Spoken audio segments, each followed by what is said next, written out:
I watched my grandson sit just 5 feet away from me. But to him, I was invisible. His eyes were locked on a screen. His fingers tapped faster than his heart. And his sister? She did not even say hello. They used to run into my arms. Now, I was just the lady who made snacks. I wanted to believe it was just a phase, that they were growing up. But deep down, something hurt.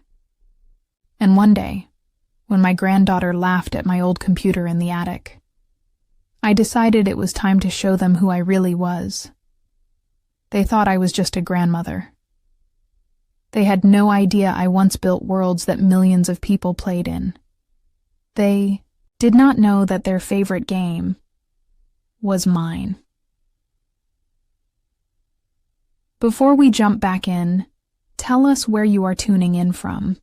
And if this story touches your heart, please subscribe, because tomorrow I have saved something truly special just for you. My name is Evelyn. I am 62 years old. I live in a quiet town just outside of Portland, Oregon. My house is a small 2-story place with ivy crawling up the front porch. There is a little garden in the back where lavender grows in the spring. It is peaceful here, the kind of peace that feels earned. Most mornings begin the same way. I make tea. I sit by the kitchen window, and I watch the sunlight stretch across the lawn. My cat, Molly, curls around my ankles, waiting for her breakfast. The kettle sings softly, and the day begins. I am retired now. People say retirement is about rest. But for me, it is about remembering. Remembering who I was before the world became so fast. Before everything turned into a screen or a password. I suppose I sound old saying that.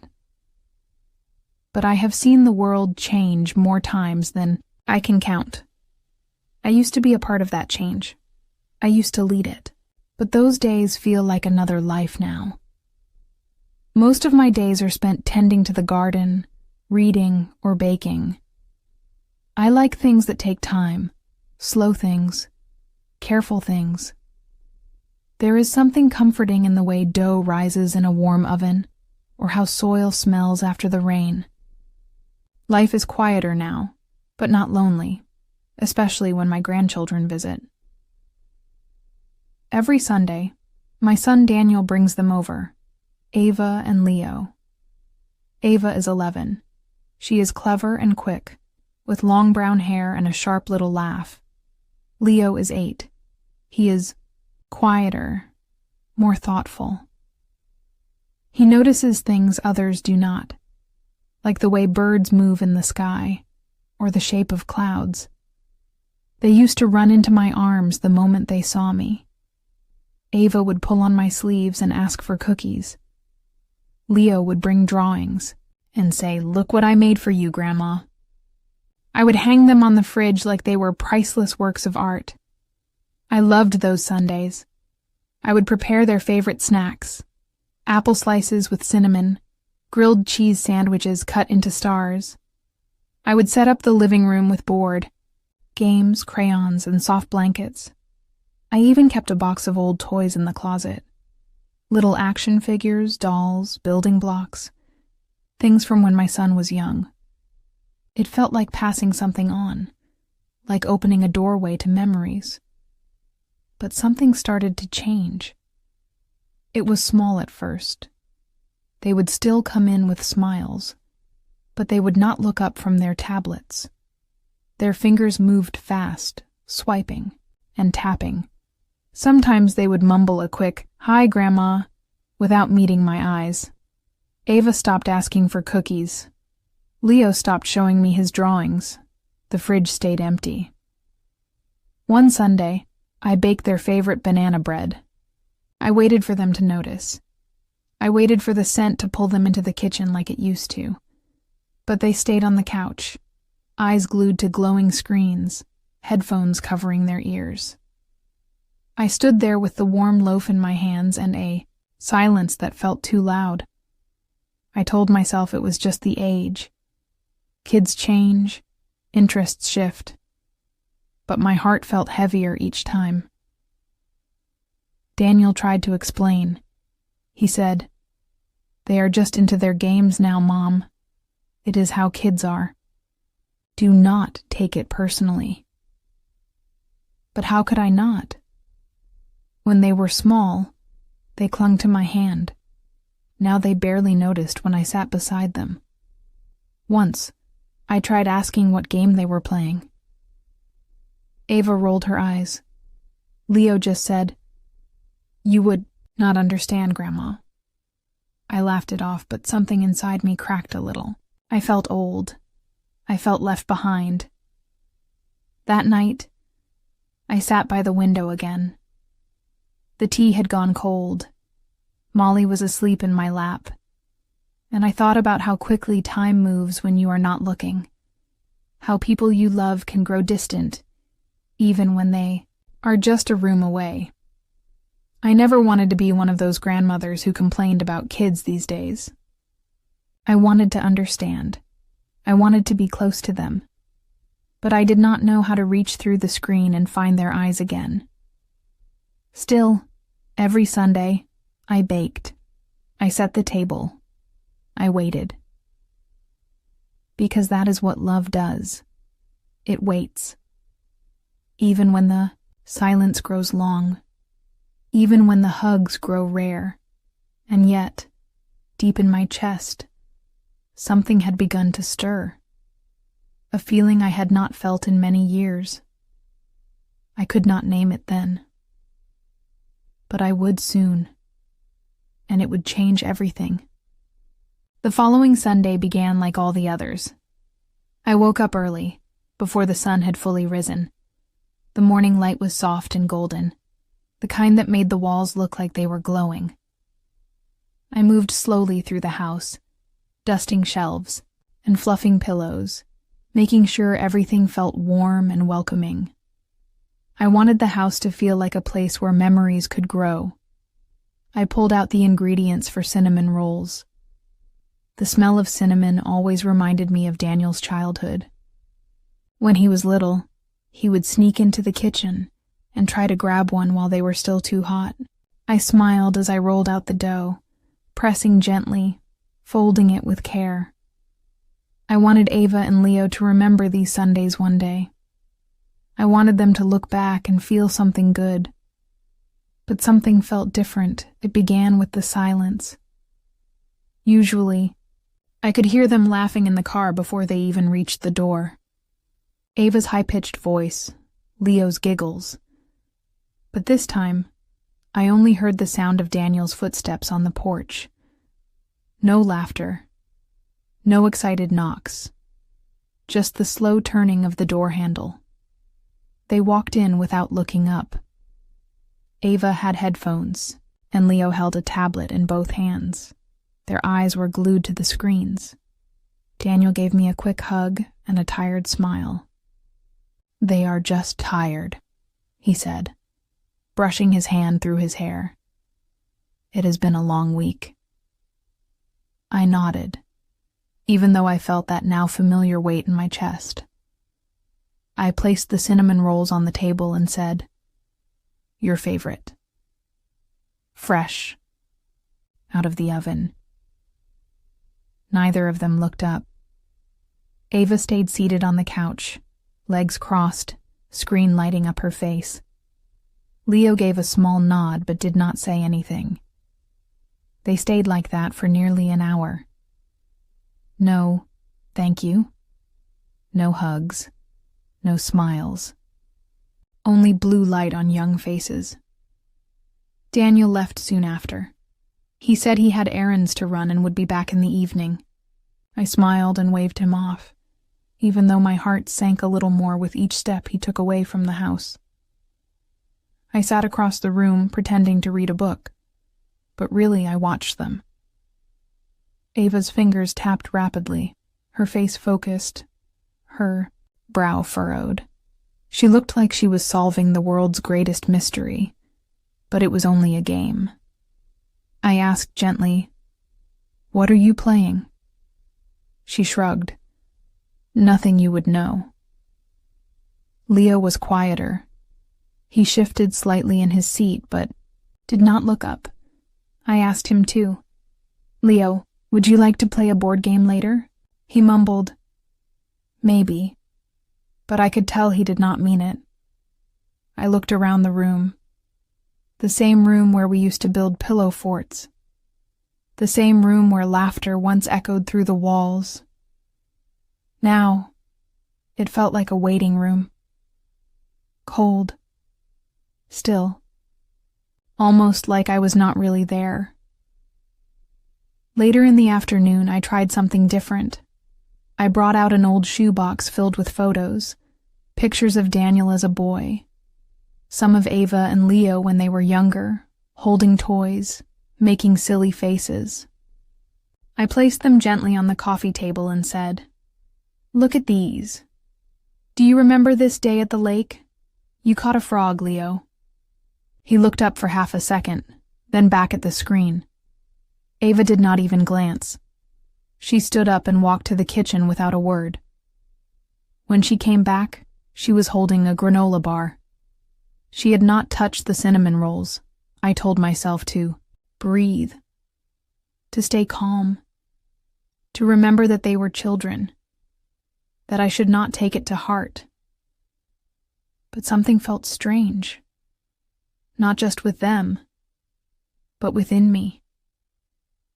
There was a whisper inside me, a soft tug, a memory I could not quite place. Something long buried.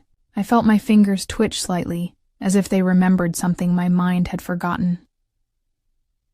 That night, after they left, I stood in the doorway and watched the car drive off. The house was quiet again. Molly brushed against my leg, looking up at me. I bent down and picked her up, holding her close. I walked slowly to the attic. I had not been up there in years. The stairs creaked under my weight, and the dust danced in the air. I opened an old trunk near the back wall. Inside were discs, books, notebooks filled with scribbles and diagrams. There were old computers, yellowed papers, and something else. Something that made my heart stop for a moment. It was a worn-out cartridge, a game I had built, a game I had loved, a game the world had once loved too. And suddenly I could feel something changing. I sat on the attic floor for a long time, the cartridge in my hands. It was strange how something so small could carry so much weight. The plastic was scratched, the label faded, but I knew it instantly. The colors, the logo, the name. Galaxy Girl. That was the first game I ever worked on. My hands remembered the hours I spent coding, designing, testing, fixing. Back then, I would forget to eat, forget to sleep. I was just a young woman with fire in her heart and stars in her eyes. I brushed off the dust and looked deeper into the trunk. Old notebooks were stacked inside. Some had doodles in the margins. Others were filled with pages of hand-drawn levels, characters, dialogue trees. There were floppy disks and printed screenshots, even a letter from a fan I had forgotten. The words made me smile. "Dear Evelyn, I want to be just like you when I grow up." I did not know what to feel. It had been so long. That part of my life felt buried, like a dream from another time. I had not told Ava or Leo anything about it, not even Daniel. Not really. He had been so young when I worked in tech. He remembered the long nights, the glowing screens, the busy weekends. But he never understood what I was building. He only saw a tired mother typing at a desk. And now my grandchildren were obsessed with games. They spent hours in worlds that I helped shape. Worlds that would not exist without people like me. Yet they did not know. They thought I was just an old woman who baked cinnamon rolls and forgot how to use a tablet. And maybe I had forgotten. Maybe a part of me had let that fire die out. But sitting there, surrounded by pieces of my past, I felt something stir. It was not pride. Not yet. It was not joy either. It was confusion. A deep, aching confusion. Why had I hidden this part of myself for so long? Why did I stop creating? Why did I let myself become invisible? I stood up and stretched. My knees ached, my back hurt. But I carried the box down with me. I placed it gently on the living room floor. I sat in my armchair and stared at it. Could I explain it to them? Would they even care? The next day, I tried searching for the game online. I typed Galaxy Girl 1991 into the browser and waited. My internet was slow, but soon the screen filled with images, articles, even gameplay videos. I clicked on one. The music played and a rush of emotion hit me like a wave. I remembered staying up late with my small team, eating takeout, arguing over color palettes, laughing over bugs in the code. I clicked another link. Top 10 Forgotten Video Games Created by Women. Number 4, Galaxy Girl by Evelyn Hart. My name. There it was, in bold letters. My heart skipped a beat. I scrolled down. The article spoke about how the game had inspired a generation of girls, how it had broken ground at a time when the industry was mostly male, how the character of Galaxy Girl had been seen as a symbol of courage and intelligence. I felt my throat tighten. I wanted to cry, but I also wanted to laugh. It was real. I had made something real. I leaned back in my chair and stared at the ceiling. How had I forgotten? No. How had I allowed myself to be forgotten? That evening, Daniel called. "Hey, Mom," he said. "Thanks for watching the kids yesterday. I know they were a little distant. They are just really into this new game right now." I hesitated before speaking. "What game is it?" I asked. He paused. "It is called Starfire Universe. Ava loves the character, says she is like a space queen or something." I blinked. That was the spiritual successor to Galaxy Girl. My old studio had sold the rights years ago. I remembered signing the contract, thinking nothing would come of it. I never expected it to become anything big again. But here it was, rebranded, remade with new colors, smoother graphics, and the same beating heart I had created. "Interesting," I said softly. "Very interesting." When I hung up the phone, I felt the confusion deepen. There was so much I had not told them, so much I had kept to myself. Maybe I was afraid they would not understand. Maybe I thought it was too late. But now I was not so sure. The question echoed inside me like a drum. Could I still be her? Could I still be the woman who dreamed of stars? I looked at the glowing screen in front of me, and for the first time in years, I did not feel old. I felt something else. The next Sunday I decided to try again. I baked the cinnamon rolls early in the morning, just like always. The smell filled the house, warm and familiar. But this time, I placed the old game cartridge on the coffee table, right beside the photo albums. I did not know what I expected, maybe nothing, but it felt important to place it there, like a piece of myself waiting to be seen.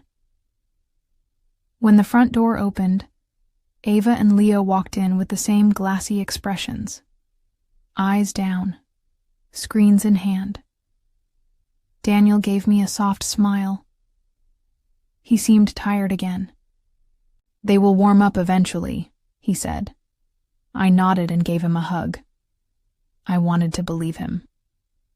Ava sat on the couch and immediately pulled her headphones over her ears. Leo curled up in the armchair, eyes fixed on his tablet. The blue glow flickered across his cheeks. I served the cinnamon rolls, placed them carefully on small plates, and brought them over. Neither child looked up. I sat beside them anyway, letting the silence stretch. After a while, I cleared my throat and said gently, "There is something on the table I would like you to see." Ava glanced over, just for a second. "Is that a game?" she asked, uninterested. "Yes," I said. "An old one. I helped make it." She furrowed her brow and leaned forward slightly. Her voice was cautious. "You made a game?" "Yes. I was part of the design team. I helped build the characters, the levels, even the story." She blinked at me. "But that was a long time ago, right?" I smiled. "Yes. A very long time ago." There was something in her face then. A flicker of curiosity just for a moment. She picked up the cartridge and turned it in her hands. She read the label quietly. Galaxy Girl. I watched her closely. I wanted to tell her everything. About the late nights and the breakthrough moments. About the fan letters and the first time someone recognized me at a tech conference. I wanted her to know that I had not always been just grandma. I wanted her to see the fire that once burned in me. But I was afraid. Afraid she would laugh. Afraid she would not understand. Still, I said, "It was the first game I worked on. The main character, she was very brave. She saved the galaxy from falling into darkness. She used her intelligence and her kindness." Ava looked down at the cartridge, then at her tablet.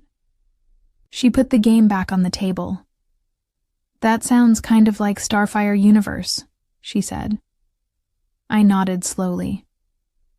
"Yes, that game was inspired by Galaxy Girl. It is a remake, in a way." Ava blinked. "Wait, you made the first version of Starfire?" I hesitated, then said, "Yes.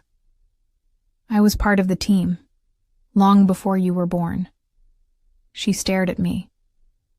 It was not awe, not yet. But it was not dismissal either. It was something softer. Something more open. For the first time in a long while, I saw her really look at me.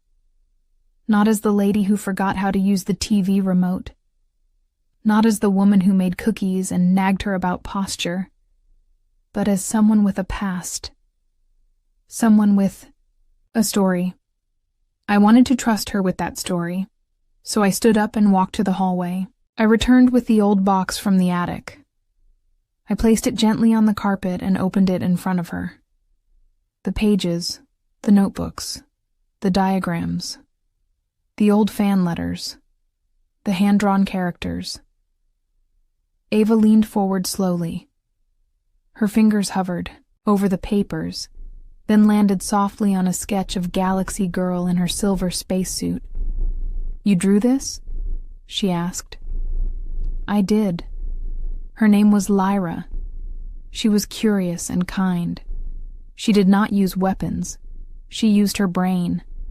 She always tried to help others. Ava picked up the sketch and studied it. Then she did something unexpected. She smiled. "This is cool," she said. My heart jumped. Just a little. Leo looked up from his tablet. "Can I see too?" he asked. I handed him a notebook filled with maze designs and game maps. He flipped through the pages slowly. That afternoon, for the first time in what felt like forever, the screen stayed dark. We sat on the living room floor, surrounded by memories I had almost forgotten I owned. Ava asked me about game development. Leo asked how I made the characters move. I answered slowly, patiently, sharing what I knew. I wanted to trust her, trust that this new connection was real, that maybe, just maybe, my story was not finished yet. The next morning, I woke up with a lightness in my chest that I had not felt in years. Sunlight poured through the curtains. The house was still and quiet, but in the air, something felt different, hopeful, like spring after a long winter. I poured myself a cup of tea and sat at the kitchen table. On the counter, the old game cartridge still lay next to the drawings. I smiled at it. I could still see Ava's curious eyes and Leo's excited little hands flipping through my old sketchbook. That moment had meant everything to me. For the first time, I had felt truly seen, not as just a grandmother, not as someone from another time, but as a person with a history, with value, with stories worth hearing. But as the kettle cooled, something tugged at the edge of my mind. It was a feeling I could not explain, not sadness, not fear, something more like a shadow. I brushed it aside. I told myself not to be so dramatic. I had finally connected with my grandchildren.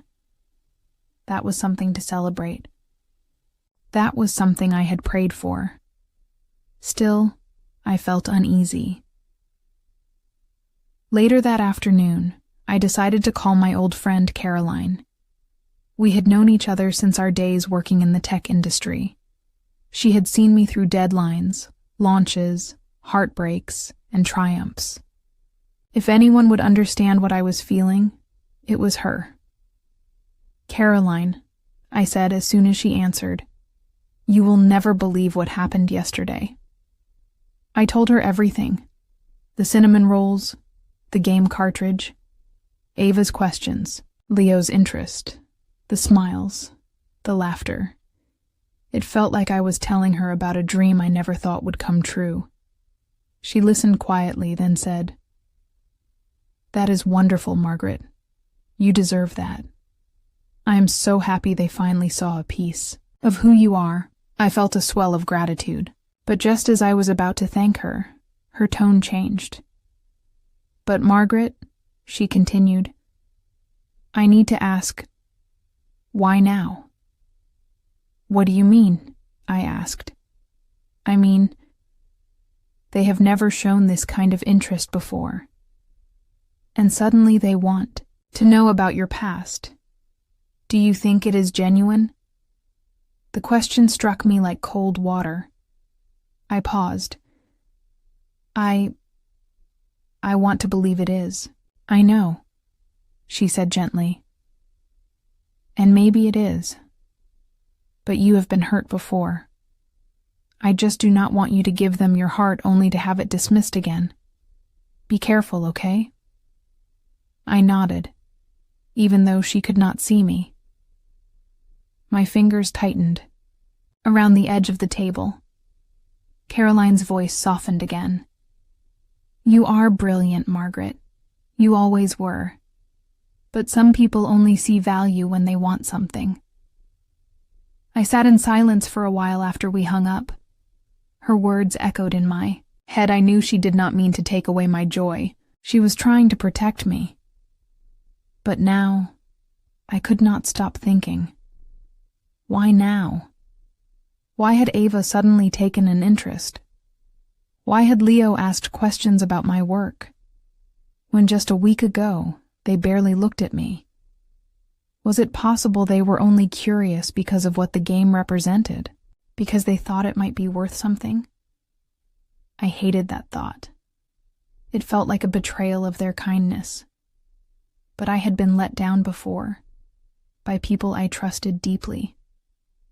My own son had once told me to stay in my lane when I offered business advice as if I had never led a team, as if I had never sat at conference tables with men who doubted me and proved every one of them wrong.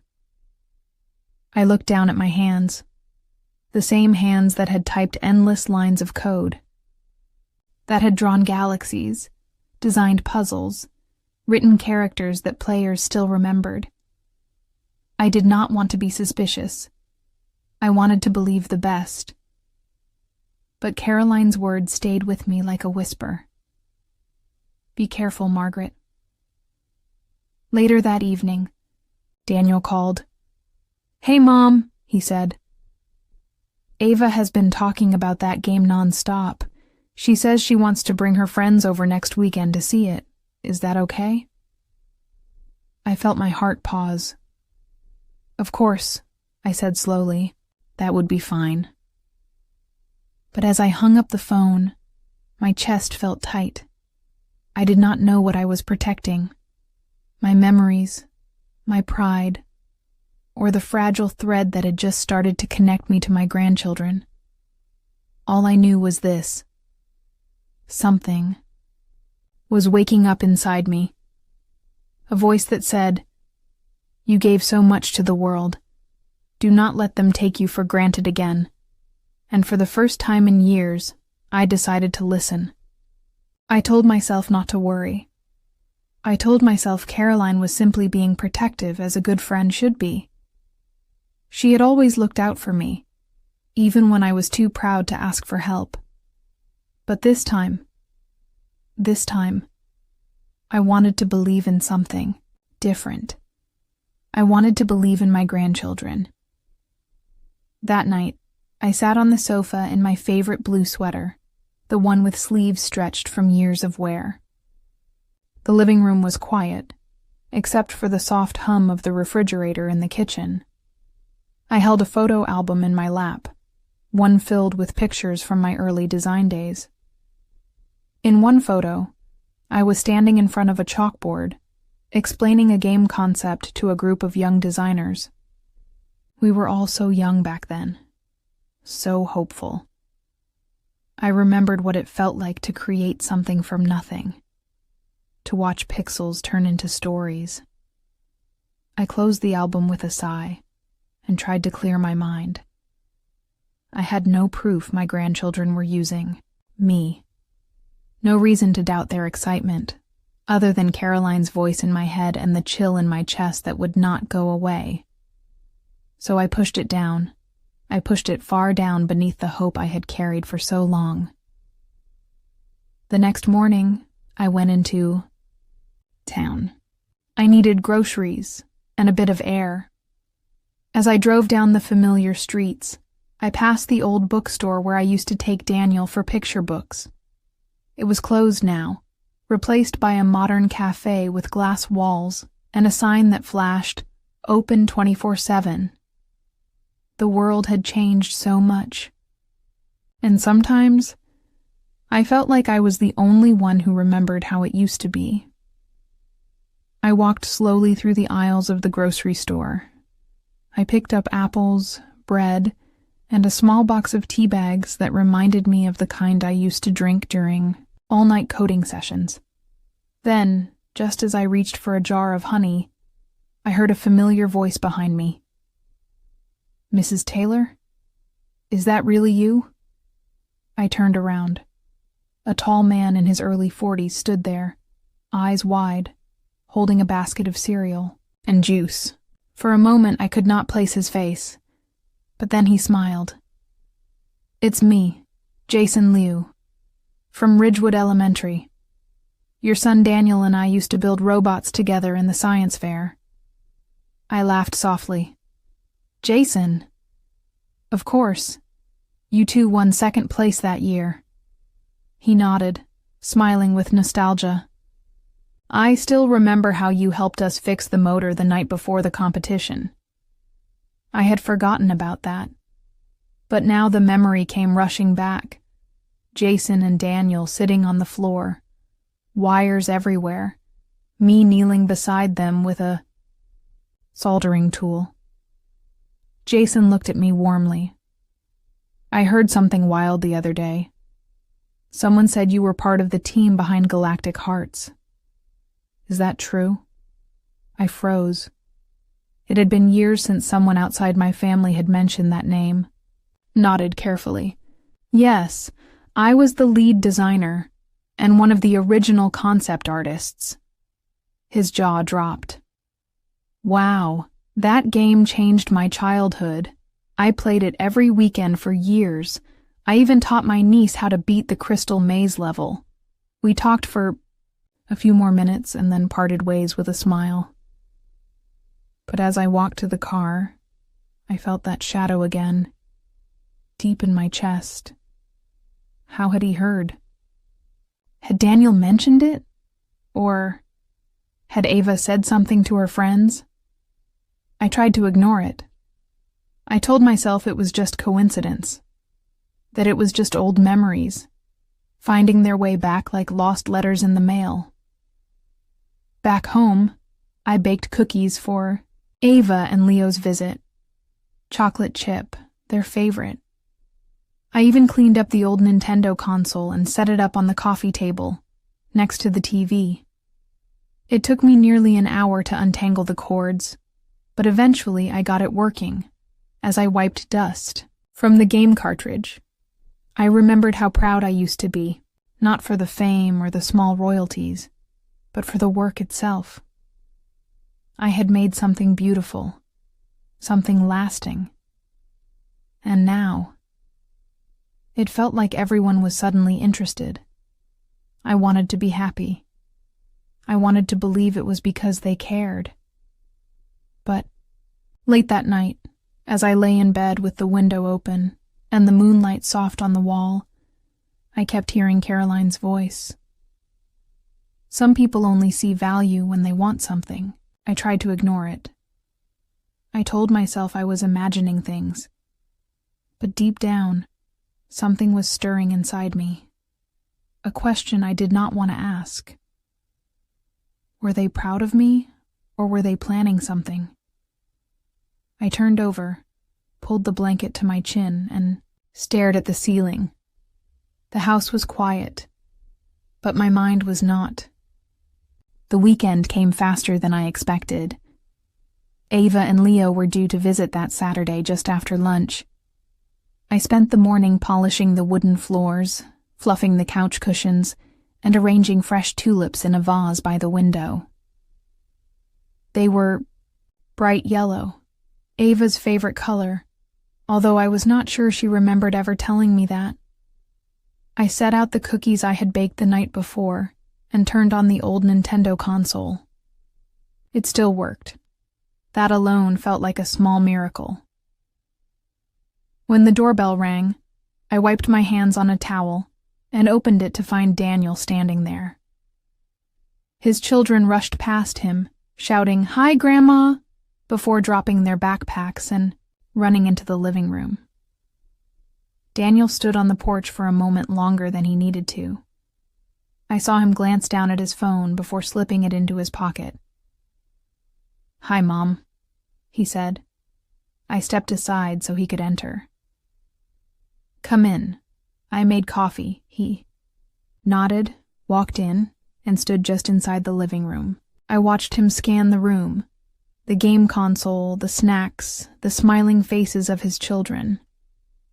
I poured the coffee slowly, letting the quiet stretch between us. He finally broke the silence. "So, you are really setting all this up again?" "After all these years?" I looked up. "Yes, I thought they might enjoy it." He smiled, but it was not a warm smile. It was tight, almost forced, like someone trying to be polite at a dinner they did not want to attend. "It is just funny," he said, "how interested they suddenly are in this stuff." I said nothing. He took the coffee and sat down across from me. Last week. They could not even sit through a meal without asking for their tablets. Now they want to come here and play old video games with you. I leaned back in my chair. Maybe they are just curious. Daniel's eyes shifted to the console again. Then to the sketches I had left on the table, the ones Leo had asked to see. He shook his head slowly. You know what I think? I waited. He looked me directly in the eye. I think they found out that you still earn royalties from that game. Ava told me her friend's older brother recognized it. He said it is some kind of rare collector's item now. Worth a lot, apparently. I felt the air leave my lungs. Not all at once. Just enough to sting. I kept my voice steady. You think they came here because they want something from me? He shrugged. I am just saying, do not get your hopes up too much. I nodded slowly, and that was when I noticed it. The way he looked at me, not as his mother. Not even as the woman who raised him while building games late into the night. He looked at me like I was a vault, like I was holding on to something he did not understand, and maybe never had. I wanted to say something. I wanted to remind him that when he was 7 years old and had pneumonia, I stayed up every night rocking him in my arms, whispering stories I had made up from thin air. I wanted to remind him that I had missed important meetings just to make sure he got to school on time, that I had built everything I had while holding him in one arm and a dream in the other. But instead, I just said, "They are still children, Daniel. Let them enjoy the games." He did not respond right away. Then, he looked toward the living room where Ava and Leo were laughing, their voices rising like music. "They are smart kids," he said. "They know more than we give them credit for." He stood up and glanced at his watch. "I have a meeting in the city. Can you keep them until after dinner?" I nodded. Of course. He walked to the door, paused, and turned back to me. No, Mom," he said. "You really could have done more with what you built. You could have started a company, done interviews, made real money from it." I stared at him. I did what mattered to me. He gave a small, dismissive laugh and left without another word. Stood there for a long time after the door closed. Not because of what he said, but because of how he looked at me. As if all those years meant less than what I still had left. As if the story of my life was only just becoming interesting now that others saw a price tag on it. But I was not angry. I was awake. And for the first time, I began to understand that something inside me had changed. I was not just a memory anymore. I was a mirror, and not everyone liked what they saw. I could not sleep that night. Even though the house was quiet, and the wind outside made that soft rustling sound in the trees, soothing, like a lullaby. I lay in bed with my eyes wide open.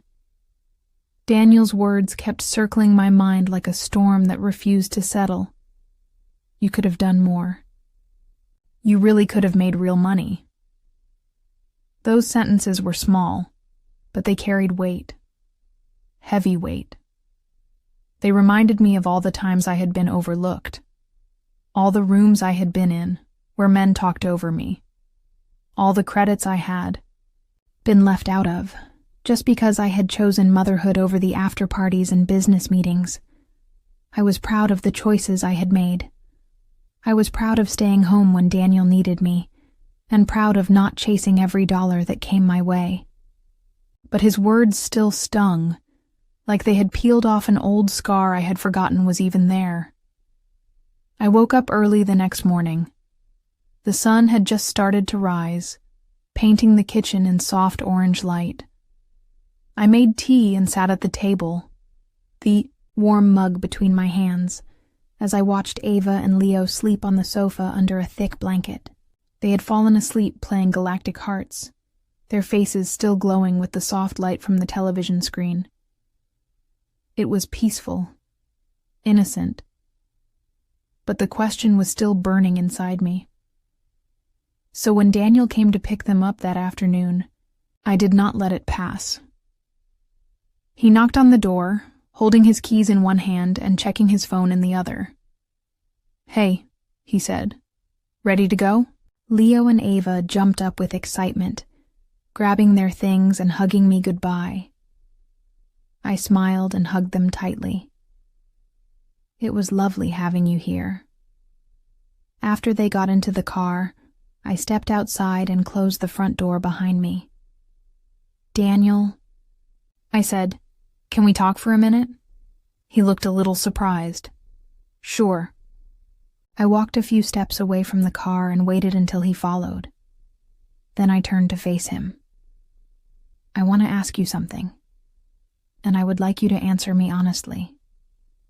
His posture shifted, slightly tense but still polite. "Okay." I took a deep breath.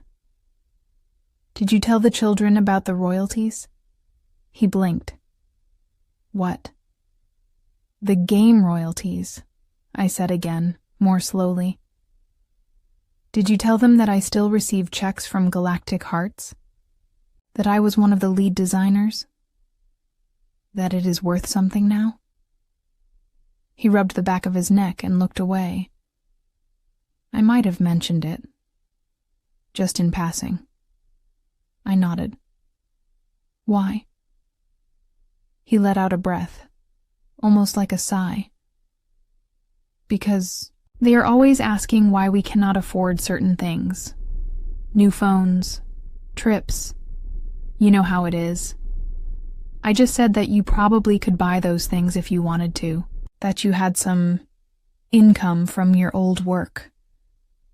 So it was about comparison?" "No," he said quickly. "I mean, maybe. But they were just curious. I never meant to make it a big deal." I studied his face carefully. "But it became a big deal, did it not?" I asked. He hesitated. "Daniel," I said, soft but firm. "Please be honest with me." He finally looked me in the eye. "They asked if they could spend more time with you. Ava said maybe you would teach them how to make a game.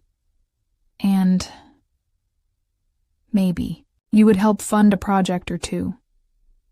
Leo said his friend's uncle got a scholarship for designing an app. They started dreaming. And you encouraged it?" "I did not stop it," he admitted. "And honestly, Mom, I thought it would be good for them. They are growing up so fast, and you and I, well, we do not always talk. Maybe this could be a bridge." "A bridge built on money?" I asked, my voice quieter than I expected. He looked down at the ground.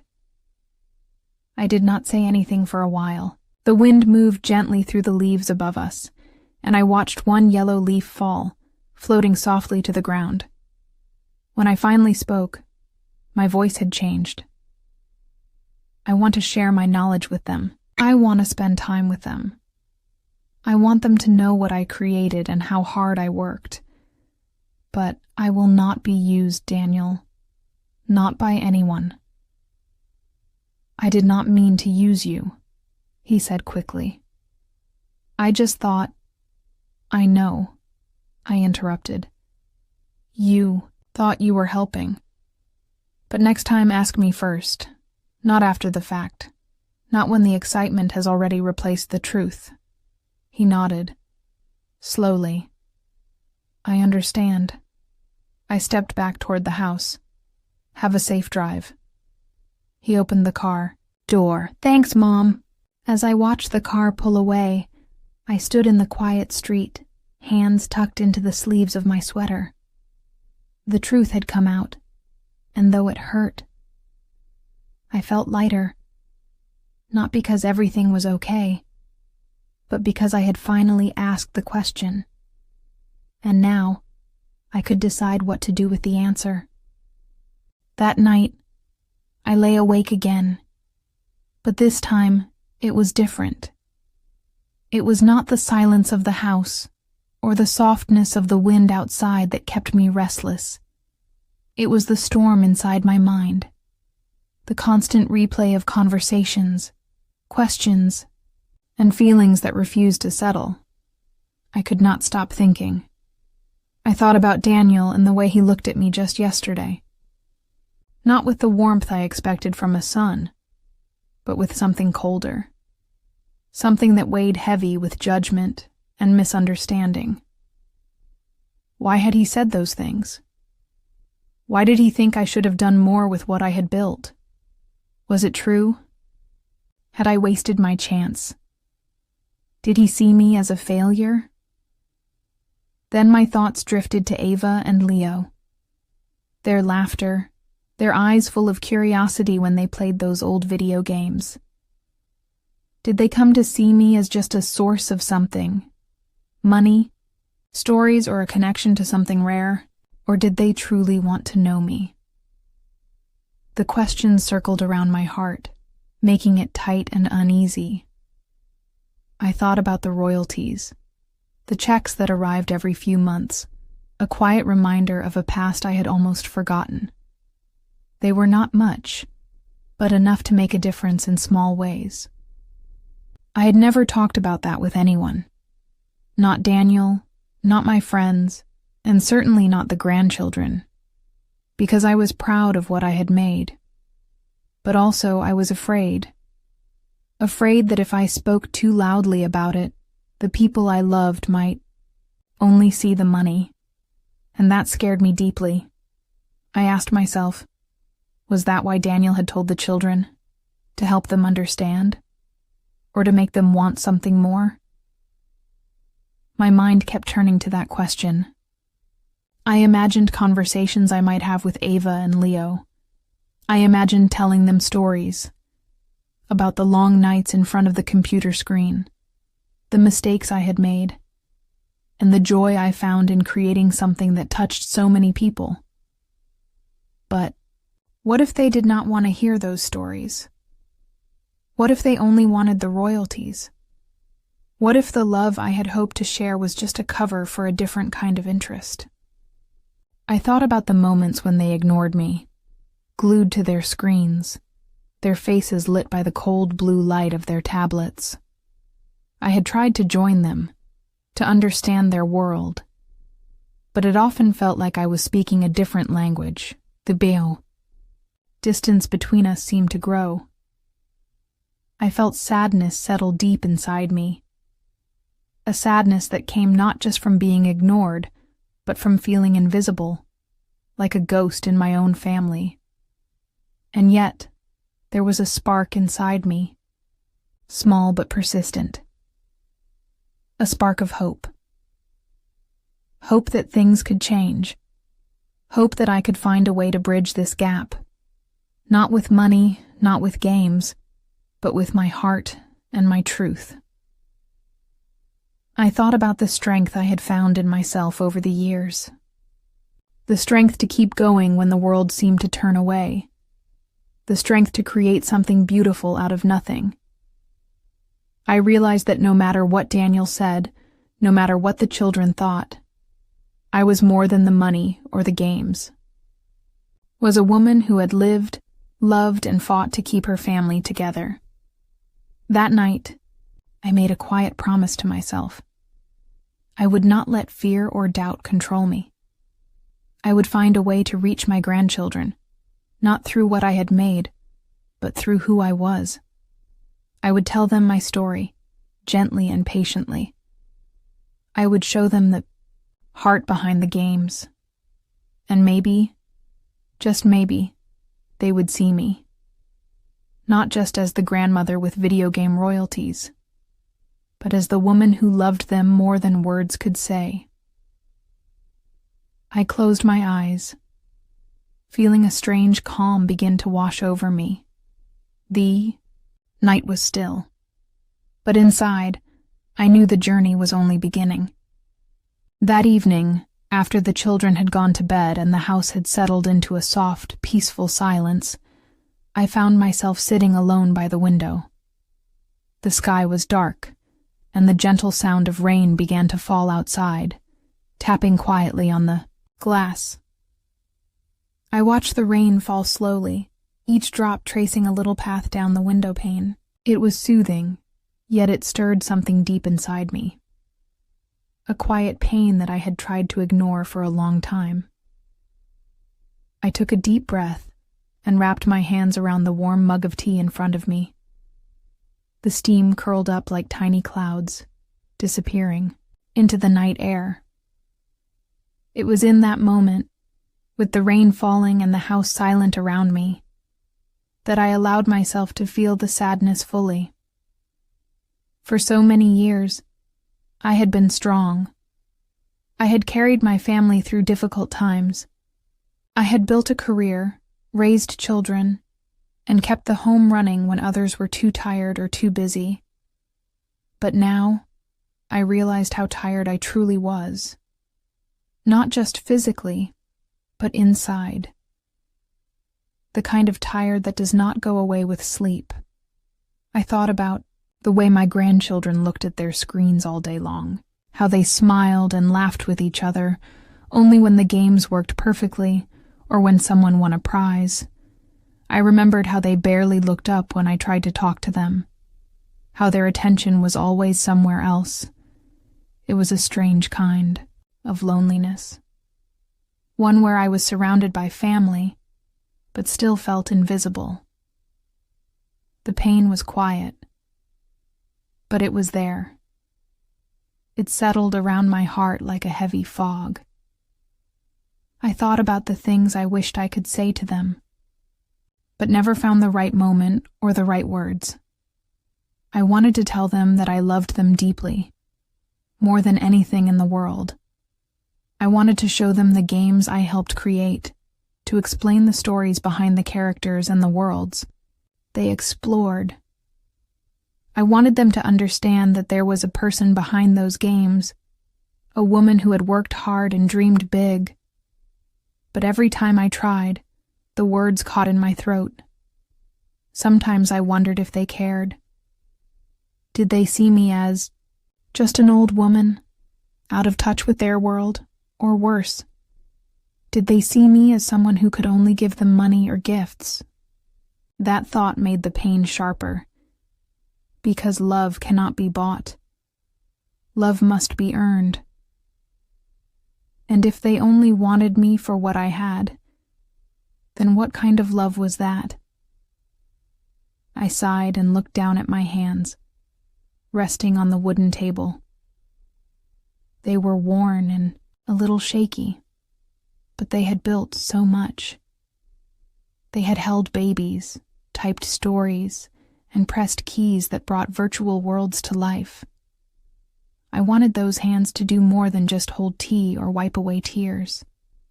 I wanted them to reach out and touch my grandchildren's hearts, but how? The rain continued to fall outside, filling the quiet room with its gentle rhythm. I closed my eyes and let the tears come. They were slow and steady, like the rain. Tears for the loneliness I felt. Tears for the dreams I had set aside. Tears for the love I hoped would find its way back to me. After a long time, I wiped my eyes and stood up. I walked to the shelf and took out an old photo album. Its pages were filled with pictures from a time before the screens took over. There were pictures of birthdays, family dinners, and vacations. There were photos of me and my children, smiling and holding hands. I turned the pages slowly, letting the memories wash over me. Each picture told a story of love, hope, and connection. And I realized that those stories were still alive inside me. They were the key to healing the quiet pain. Decided then that I would share those stories with my grandchildren. Not through lectures or long talks, but through simple moments. A story at bedtime. A game played together. A walk in the park. I would be patient. I would be gentle. And I would show them that love is stronger than any screen. Because love is real, and it is worth fighting for. As the rain slowed to a soft drizzle, I felt a small sense of peace. The quiet pain was still there, but it did not feel so heavy anymore. It was a reminder that I was still here, still loving, still hoping, still ready to try again. The days passed slowly, but inside me, a storm was growing stronger. I could no longer carry the weight of silence between Daniel and me. The distance between us felt like a growing canyon, wide, deep, and cold. It was time to confront the truth. I needed an answer. I did not know how to begin. The words felt heavy on my tongue, like stones waiting to be thrown. But I knew that if I did not speak, the silence would swallow me whole. One afternoon, I found Daniel sitting in the living room, scrolling through his phone as if nothing had changed. His eyes looked tired, but he did not meet mine when I entered.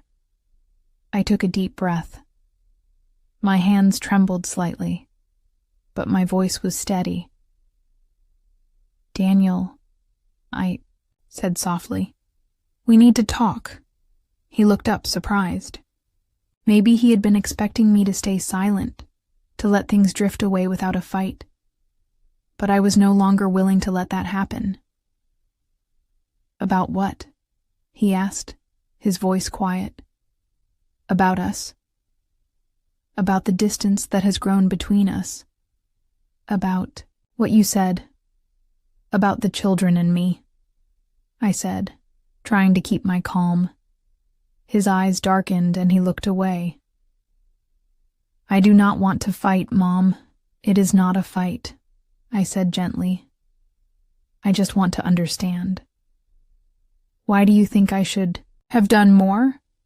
Why do you think the children do not want to spend time with me?" He was silent for a long moment. Then he spoke, but his words were hard to hear. "Because you have been distant. Because you do not understand their world. Because you kept your past a secret from us." His words cut deep. I had never thought that my silence, my decision to protect my story, could hurt my own family. "But Daniel," I said, my voice breaking, "I was trying to protect you all. I did not want the children to see me differently because of what I had done. I wanted them to love me for me, not for the money or the games." He shook his head. "They never had a chance to know you. They only heard stories from me. They only saw you through my eyes." I felt tears sting the corners of my eyes, but I refused to let them fall. "Not yet." "So, what do I do now?" I asked. "How can I fix this?" He looked at me then, his eyes softening. "You have to be honest. With me. With them. Tell your story." The truth was like a sudden breeze, cold but refreshing. I realized that I had been hiding behind my silence, afraid to show my true self. "Tell my story," I whispered. "Yes," he said, "and let us be part of it." The next days were filled with long conversations.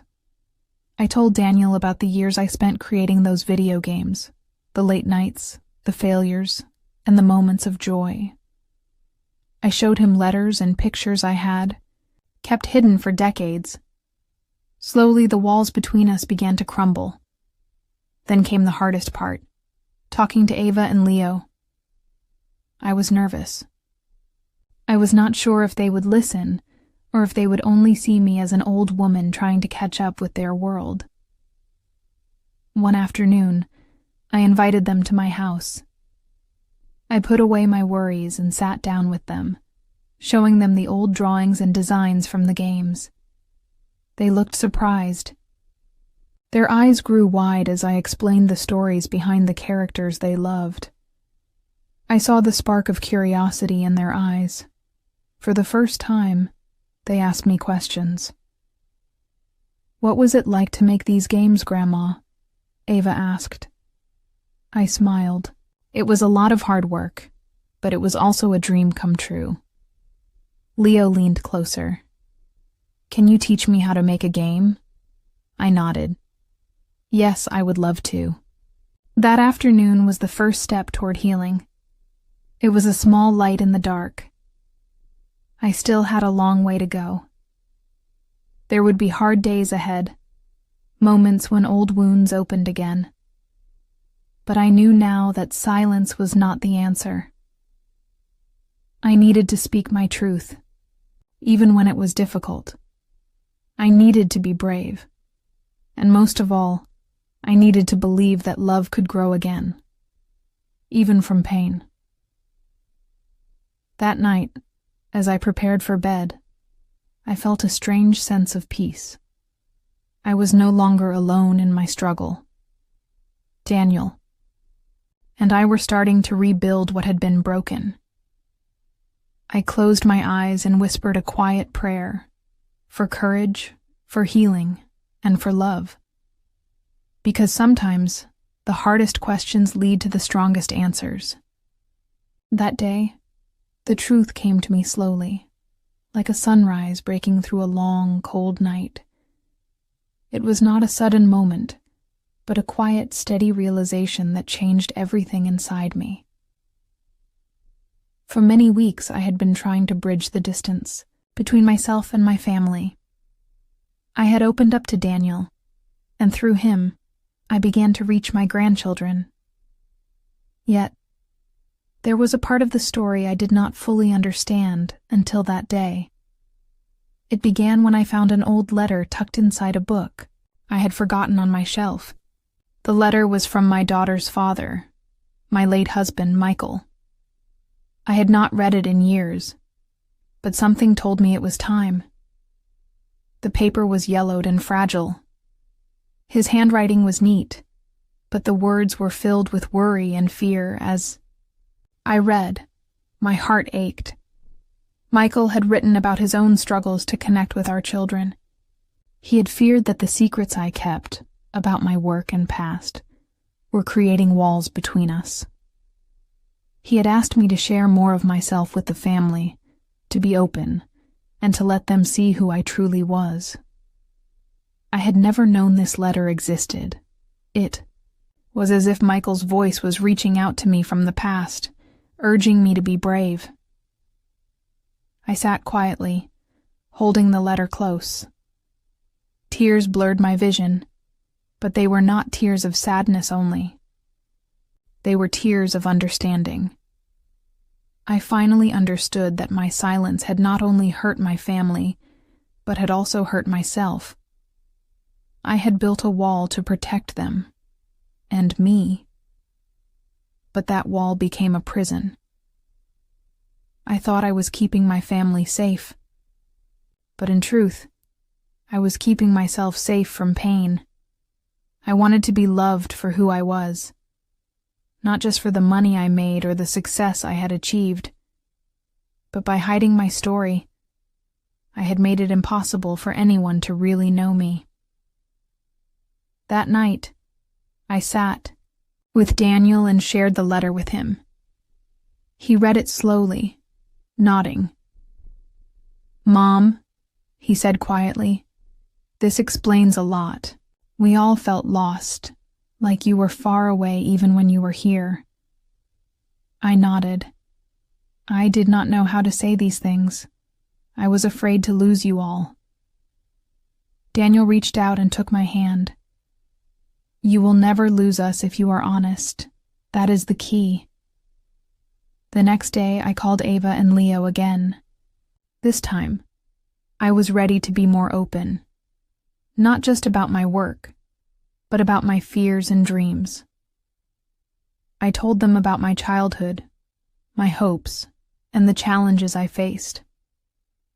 I told them how I had hidden parts of myself because I thought it was easier than explaining. Their faces changed. I saw empathy and surprise. They asked questions, and I answered honestly. Ava said, "Grandma, I never knew you felt like that." Leo added, "Me neither. I thought you just did not want to play with us." I smiled softly.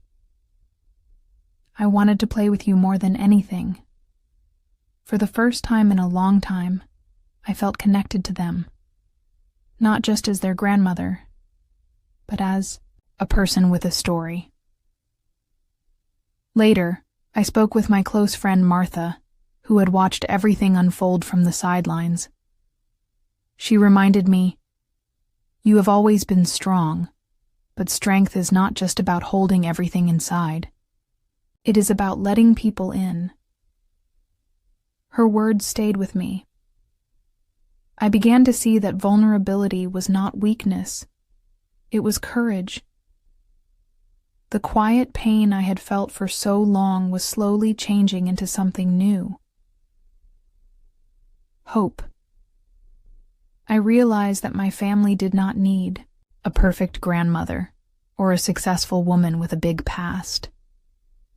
They needed me, real and honest. I needed to forgive myself for the mistakes I had made and for the times I stayed silent. And I needed to give them space to learn about me at their own pace. This understanding changed how I looked at my family and myself. I stopped expecting everything to be perfect. I stopped trying to control their feelings or actions. Instead, I focused on being present, listening more, showing up, even when it was hard. One evening, after dinner, Ava came to me with her tablet in hand. "Grandma," she said shyly, "can you help me make a story for my game, like the ones you made?" My heart swelled. "Yes," I said, smiling warmly. "Let us create one together." That night, as we worked side by side, I felt a deep sense of peace. I was no longer alone in my journey. We were creating new memories, new stories. The past was still there, but it no longer controlled me.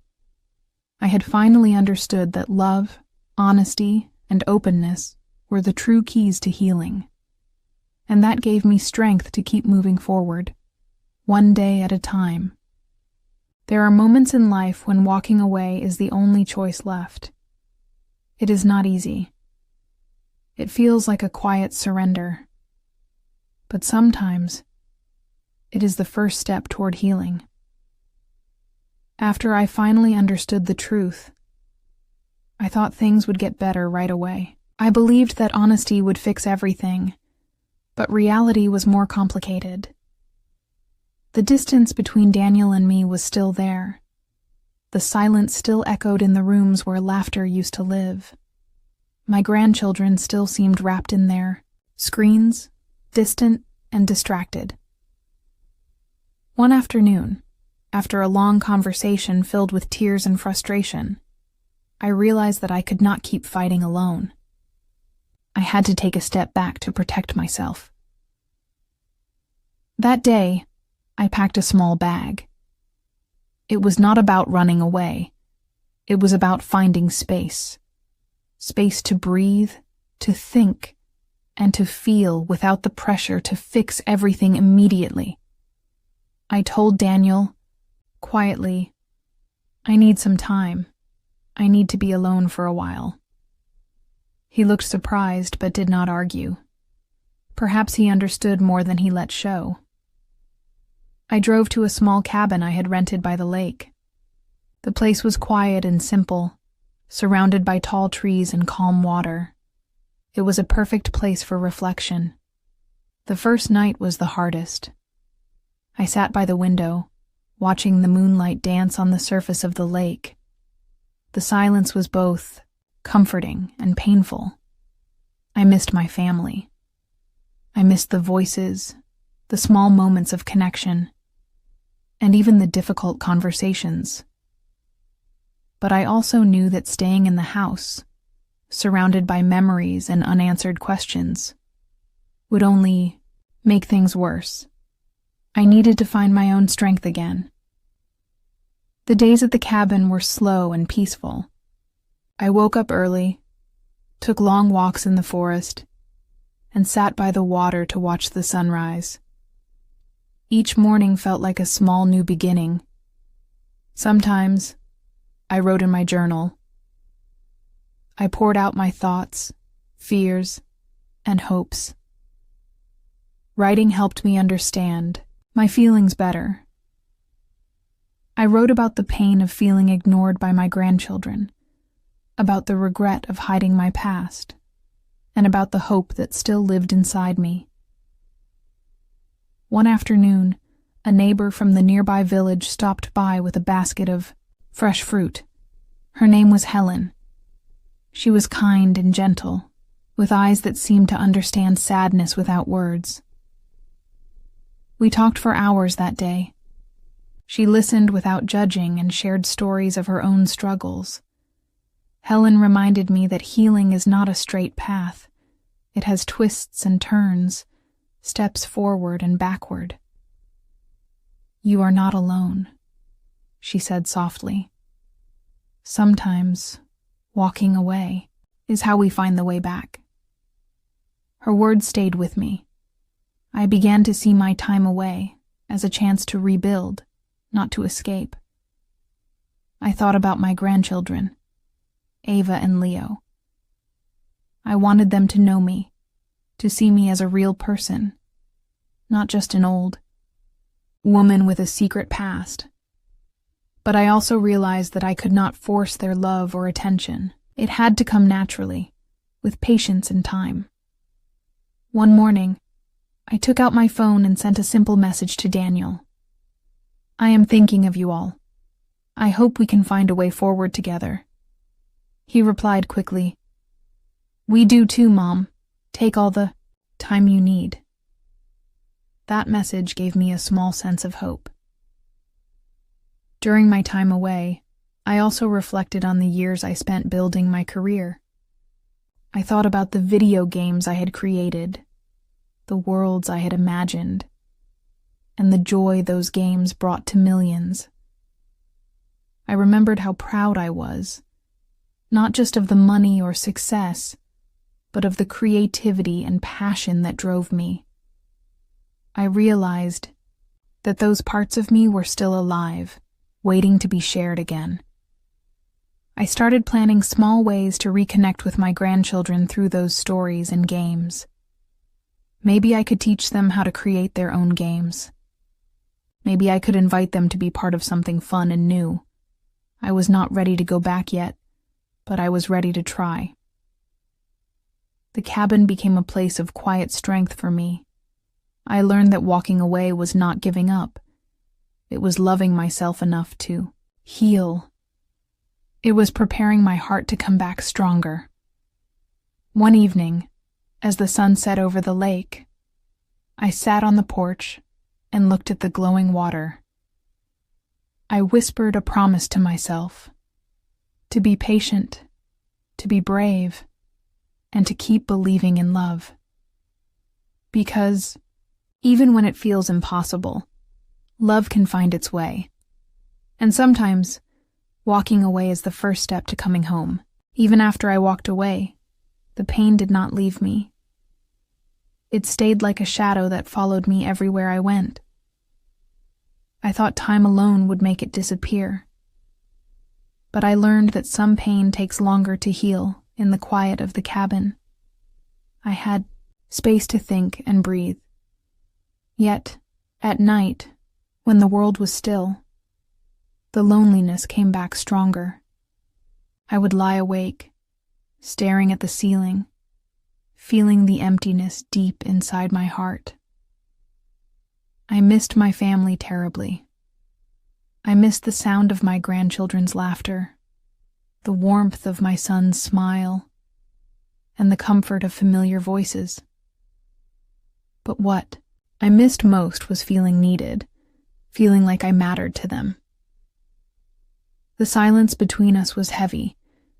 It was louder than any words could be. I wondered if they noticed the absence, or if they were too busy with their own lives. Sometimes I blamed myself. I thought maybe I had been too proud or too distant. Maybe if I had shared my story sooner, they would not have felt so far away. But other times, I felt angry.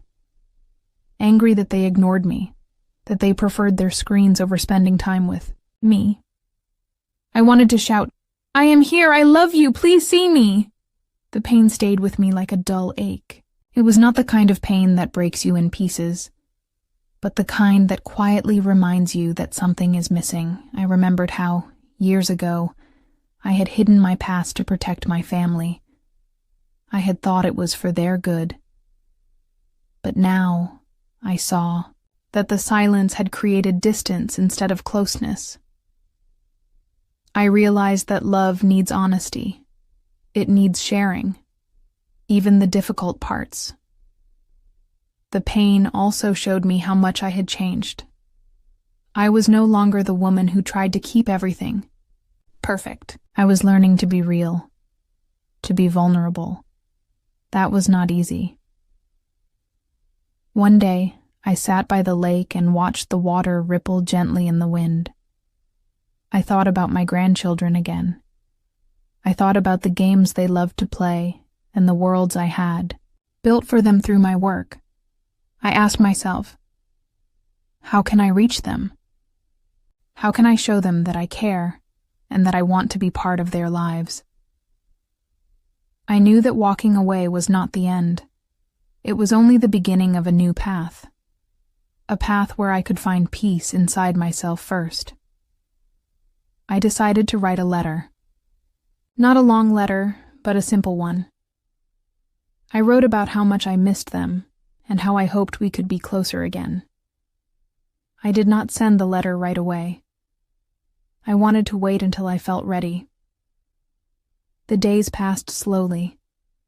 Sometimes I would go for long walks, letting the cool air fill my lungs and clear my mind. Other times, I would sit quietly, listening to the sounds of nature. The pain was still there, but it was changing. It was becoming a part of me, a reminder that I had loved deeply, and that love sometimes brings sorrow.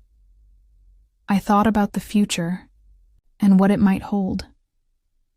Would my family come back to me? Would my grandchildren want to know the grandmother behind the screen? I did not have answers. But I knew that I had to keep hoping. Hope was like a small light in the darkness. It was fragile, but it was there. One afternoon, Daniel called me. His voice was soft but steady. "Mom," he said, "we have been thinking a lot. We want to try again. We want to understand you better." I felt tears fill my eyes. It was the first time I heard those words in a long time. I told him, "I want that too. I am ready to try." We agreed to take small steps, to be patient with each other, to listen and to share. That phone call was a turning point. It did not erase the pain, but it made it easier to carry. I knew the road ahead would be long and sometimes hard, but I also knew that I was not alone. The pain stayed with me, but so did the hope. I was learning that healing is not about forgetting the past. It is about accepting it, and then choosing to move forward with courage. That day by the lake, I smiled softly to myself. I was still hurting, but I was also growing, and that made all the difference. Sometimes, when I am alone and the house is quiet, I find myself thinking about the past. I miss it. I miss the way things used to be.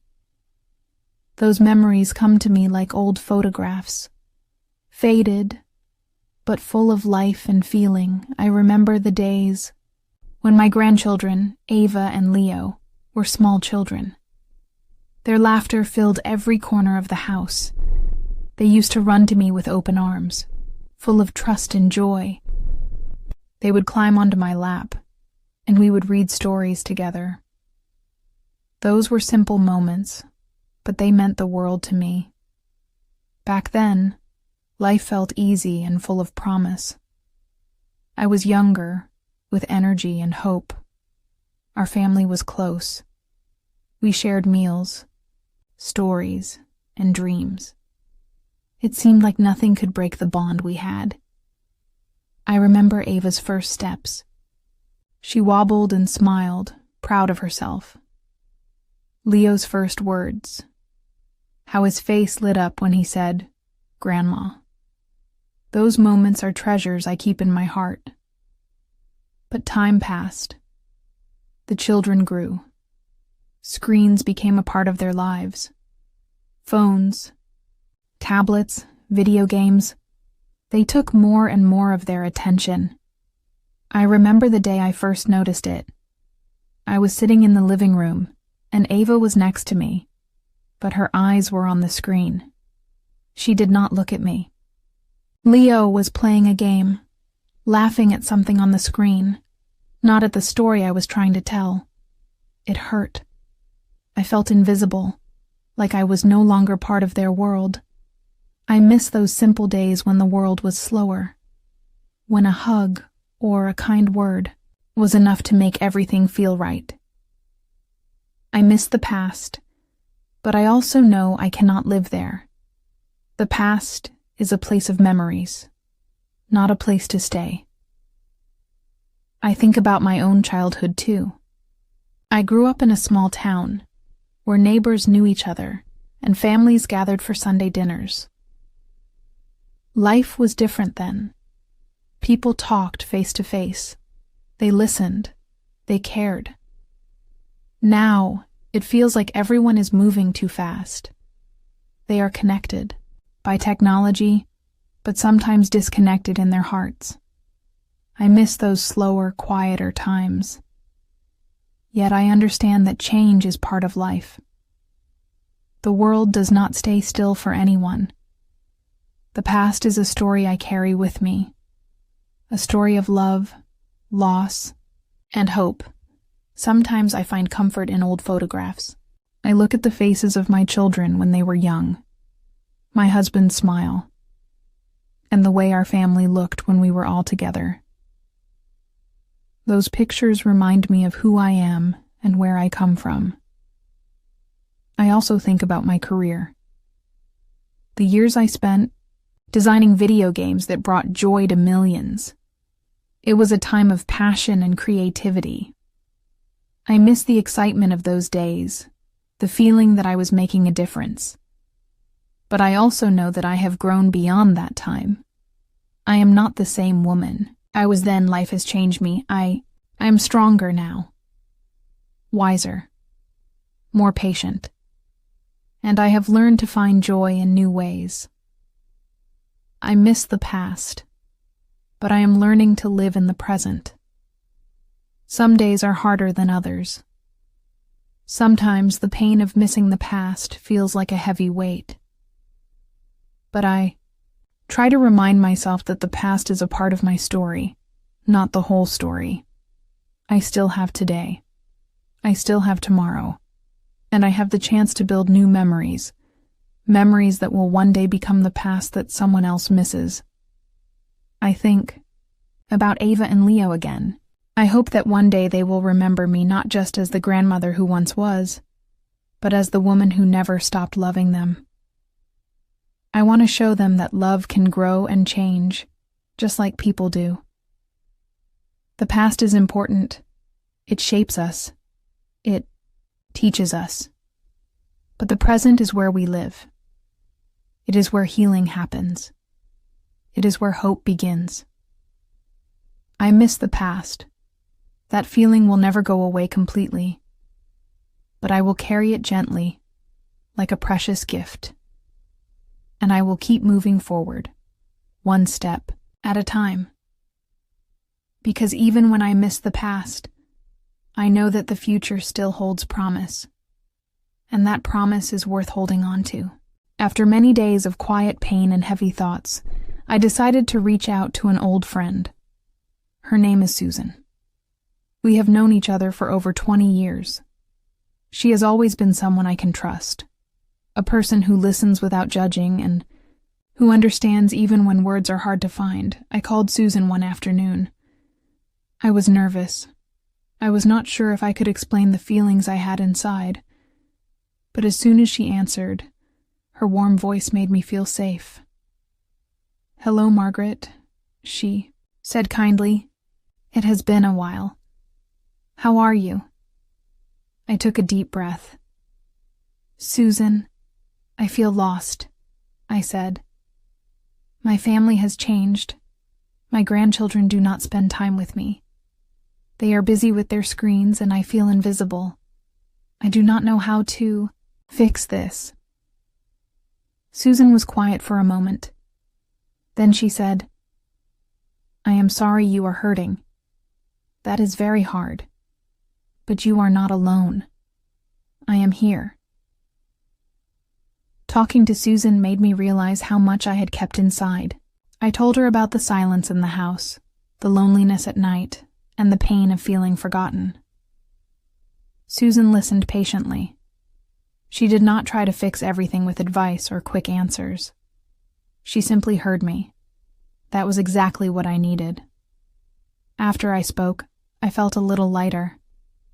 It was like a small weight had been lifted from my chest. Susan said, "Sometimes when we face hard things, talking to someone can help us see clearly. It can help us find hope where we did not expect it." I agreed. It was true. Before that call, my thoughts were tangled like a knot.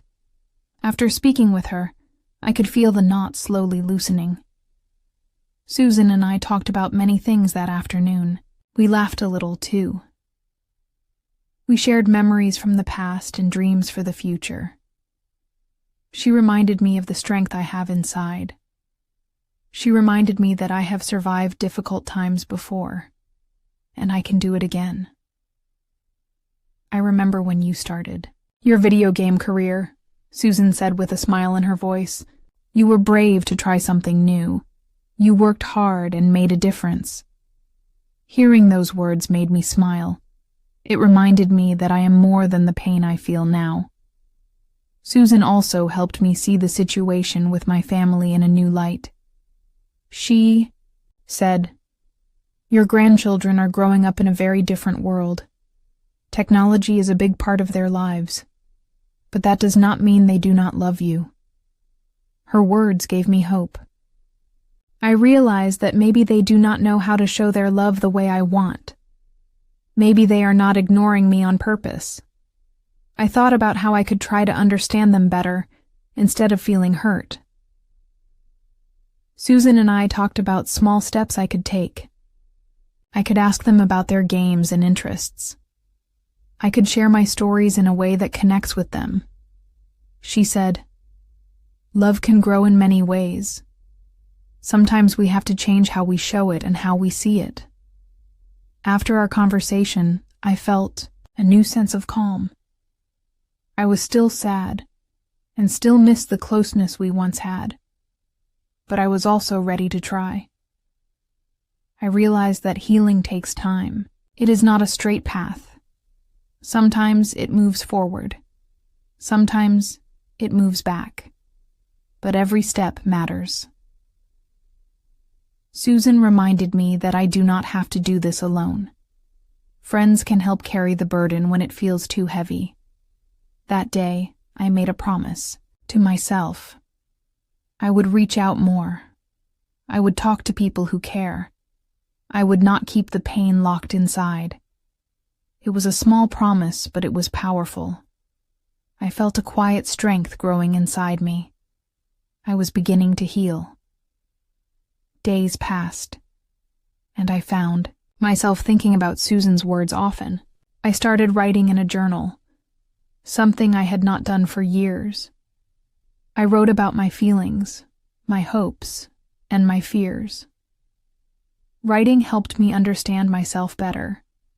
It was like having a conversation with my own heart I also began to plan small ways to connect with my grandchildren.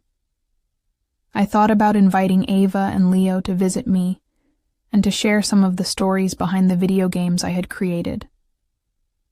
Maybe, I thought, if they saw the worlds I built, they would understand me better.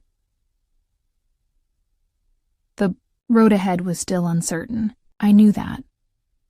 But I also knew I had taken the first step. I was not alone. I had a friend who cared, and that made all the difference. Sometimes, when life feels dark, a simple conversation can light the way. I was grateful for Susan and for the chance to speak honestly and openly. That talk was a turning point. It gave me hope. It gave me strength. And it gave me the courage to keep going. Because even when the pain stays, we do not have to stay broken. We can begin again. And sometimes, all it takes is one friend to help us find our way. Saying goodbye is never easy. It is one of the hardest things I have ever done. But sometimes, it is necessary. Sometimes, it is the only way to find peace and to begin healing. I did not expect that moment to come so soon. For a long time, I held on tightly to memories, to hopes, to people who had changed. I wanted things to be different. I wanted to believe that everything could be fixed with time, with love, with patience. But the truth was clear. Some things cannot be fixed. Some doors must close, even if it hurts. I remember the morning I made the decision. The sun was just rising, and the sky was soft pink and gold. I stood by the window, looking out at the quiet street. The world felt peaceful, but inside, my heart was heavy. I thought about my family, my children, my grandchildren. I thought about the moments of joy and the moments of pain. I thought about the silence that had grown between us. I realized that holding on to the past was holding me back. It was stopping me from moving forward. It was keeping me in a place of sadness and confusion. I knew I had to say goodbye. Not just with words, but with my heart. I sat down and wrote a letter. I did not know if anyone would read it, but writing helped me find clarity. I wrote about my feelings, about the love I still had, about the hurt I could not ignore. I wrote about the times I felt invisible and forgotten. I wrote about my hope that one day we could find a new way to be together. Then, I folded the letter carefully and put it in an envelope. It was not a final goodbye. It was a step toward healing. That day, I called my son, Michael. His voice was tired when he answered. I could hear the distance between us. Michael, I said softly, I think we need some time apart. I need to take care of myself. There was silence on the other end. Then, he said, I do not know if that is what we need, Mom. I understood. It was not easy for him either. But I had to be honest. I had to be true to myself. I am not giving up on us, I said. But I have to say goodbye to the way things were. I need to find peace, even if it means being apart for a while. We did not argue. We did not cry. We simply said goodbye in a quiet, gentle way. It felt like closing a door softly, not slamming it shut. After the call, I felt a mix of sadness and relief. Saying goodbye was painful, but it was also freeing. For the first time in a long time, I felt a little lightness in my chest, I spent the next days slowly letting go. I packed some things that reminded me of the past. Old photographs, letters, gifts. I placed them in a box to keep safely, but not to hold on to every day. I began to clear the space around me, inside and out. The house felt different, quieter, calmer. I started to breathe more deeply. I gave myself permission to grieve, to feel the loss, to cry when I needed to. But I also gave myself permission to hope. Saying goodbye was not the end. It was the beginning of something new. I realized that saying goodbye means making space for growth. It means loving yourself enough to step away from what no longer serves you. It means trusting that life still has beautiful moments to offer. I thought about my grandchildren. Even though we were apart, I still loved them. I hoped that one day they would understand why I needed this time. I hoped that when the time was right, we could find each other again. Until then, I would focus on healing. I started to spend more time outdoors, walking in the park, feeling the sun on my face, watching the trees change with the seasons. Nature taught me that endings bring new beginnings. I also found comfort in small daily rituals, making a cup of tea slowly, listening to music that touched my soul, writing in my journal every morning. These small acts helped me rebuild my strength. They reminded me that I was still here, still alive, still capable of joy. Saying goodbye was not easy, but it was necessary. It was an act of courage and self-love. I'm learning that sometimes the bravest thing we can do is to let go, to say goodbye to the past so that we can welcome the future. I do not know what the future holds, but I am ready to face it with an open heart. I am ready to live fully, to love deeply, to hope fiercely, and to find peace within myself. This goodbye is not a door closed forever. It is a door open to new possibilities. I am saying goodbye to pain. I am saying goodbye to silence. I am saying goodbye to fear. And I am saying hello to myself. Being alone is a strange feeling. It can feel heavy like a storm cloud. It can feel cold like a winter night.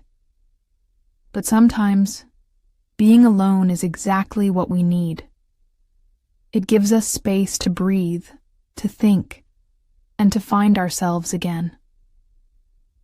After I said goodbye, the house felt very quiet.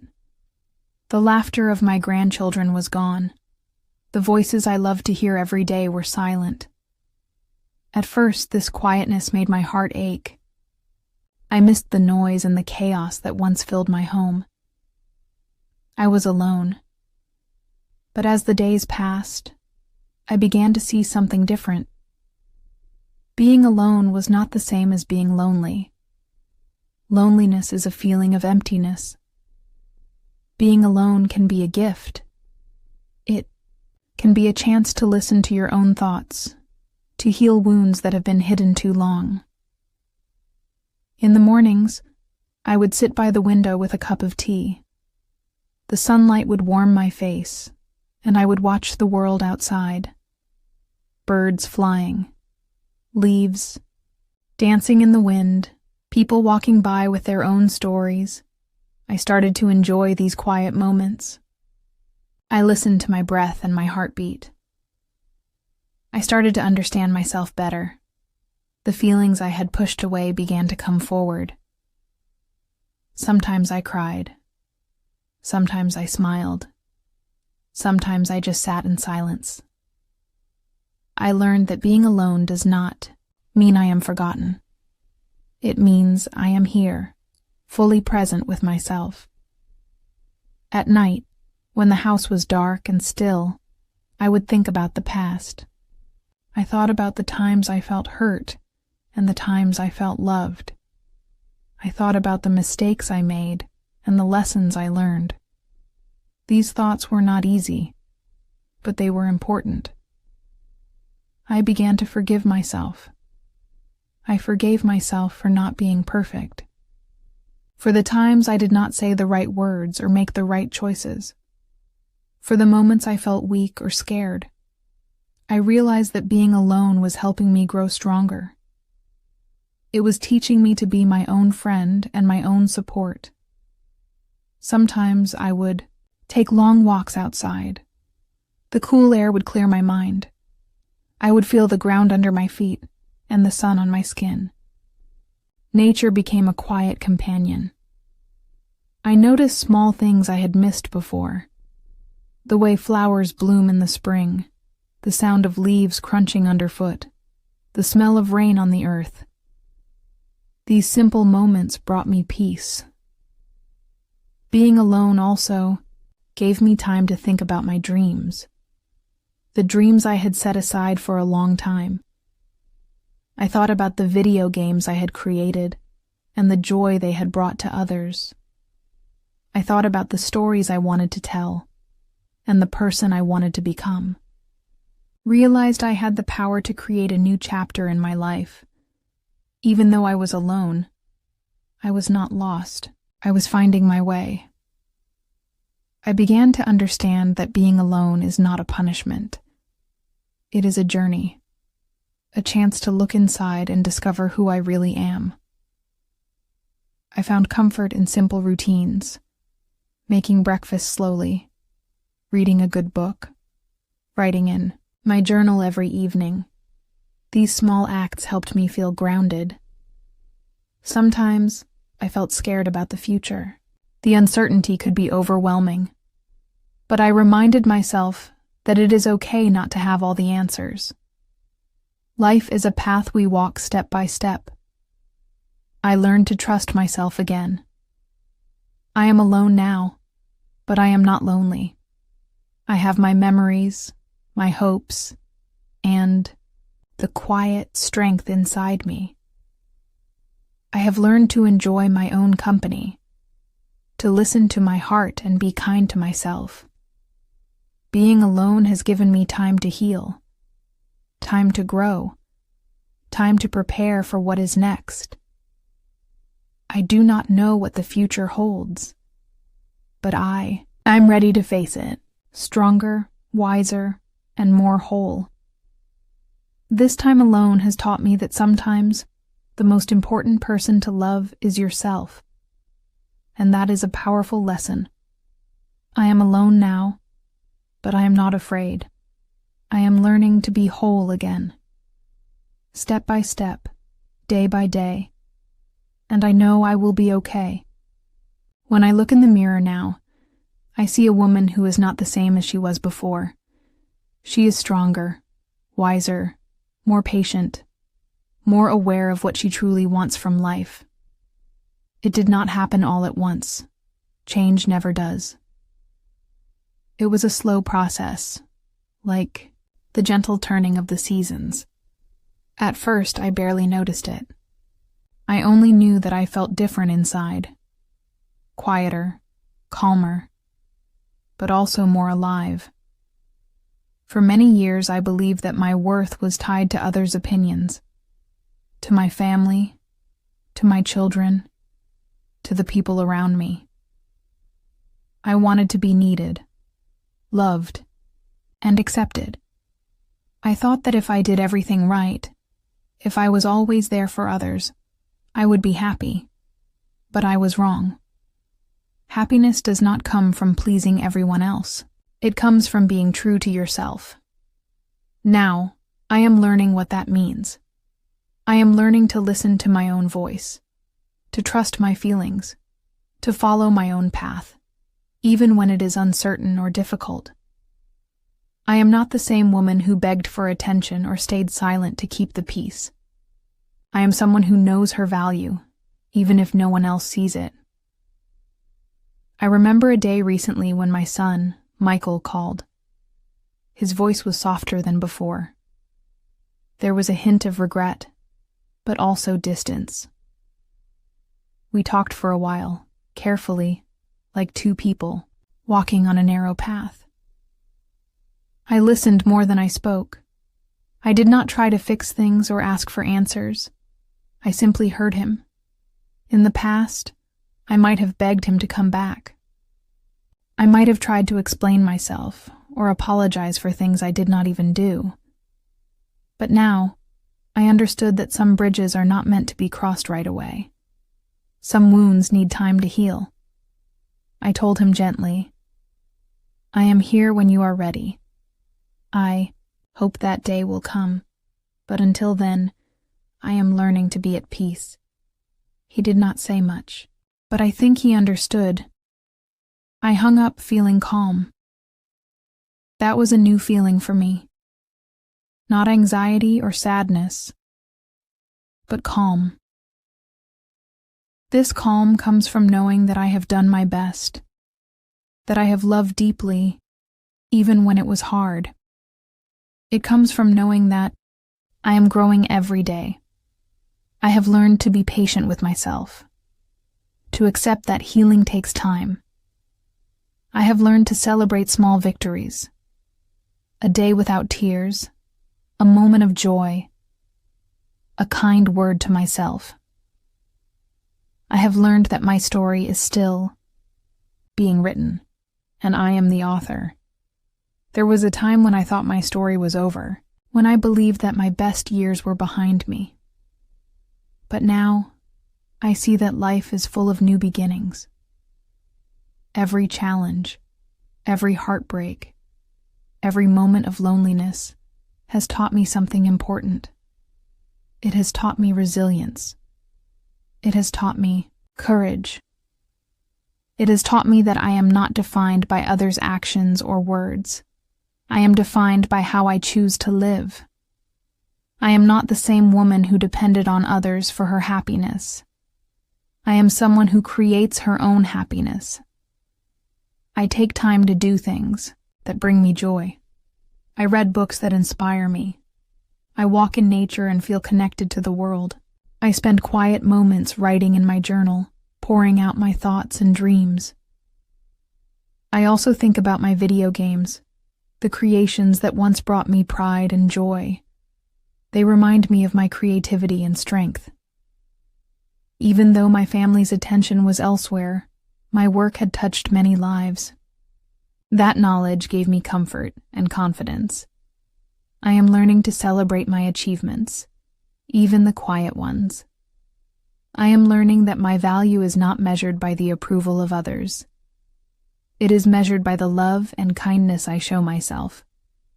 I have become more aware of my emotions. When sadness comes, I allow it. When anger rises, I recognize it and let it pass. I no longer run from my feelings. I face them with courage and compassion. I am not afraid to ask for help when I need it. I have reached out to friends and found support in unexpected places. This new self-awareness has changed how I relate to others. I listen more. I speak honestly, but kindly. I set boundaries that protect my peace. I am learning to say no without guilt. This is not selfishness. It is self-respect.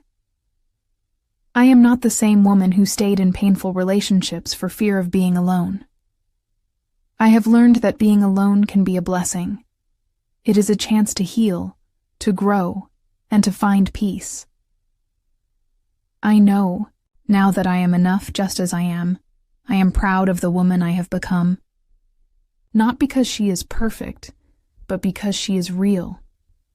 She is someone who has faced hard truths and still stands tall. She is someone who knows her worth. She is someone who chooses herself every day. I am not the same, and that is a beautiful thing. I look forward to the future with hope and strength. I know that more challenges will come, but I am ready. I am ready to live fully, to love deeply, to be authentically me. This is my journey, and it is only beginning. After all the silence, the sadness, and the long nights filled with questions I could not answer, something unexpected happened. A small light appeared in the darkness. It was not bright or loud. It was quiet and gentle, like the first star in the evening sky. I noticed it one morning when I was making breakfast. The sun was just rising, and the light slipped softly through the kitchen window. It painted the room with warm colors, soft oranges and yellows that made the world look peaceful for a moment. For the first time in a long while, I felt a tiny spark of hope. Hope is a strange thing. It can hide in small places. It can be easy to miss when your heart feels heavy. But once you see it, you know it is there, and you begin to believe that maybe things can get better. I thought about my grandchildren, how they had been distant, always glued to their screens. I missed the way their faces lit up when they played outside. I missed their laughter filling the house, but I also knew that I could not force them to change. I could only change myself. That morning, I decided to take a small step. I called my daughter, Emily. Our relationship had been tense for months. There were things left unsaid, wounds that had not healed. When she answered, I felt my heart race. What if she did not want to talk? What if this was a mistake? But I pushed the fear aside. "Hello, Emily," I said softly. "Hi, Mom," she replied, her voice a little distant. "I just wanted to say, I am thinking about you and the children," I said. "I miss you all." There was a pause. "I miss you too, Mom," she finally said. That small conversation did not solve everything. It did not fix the broken pieces. But it opened a door. Sometimes all it takes is a small light to guide you through the darkness. That day I felt a little lighter. I spent time in my garden, watching the flowers bloom. The colors seemed brighter, and the air smelled fresh.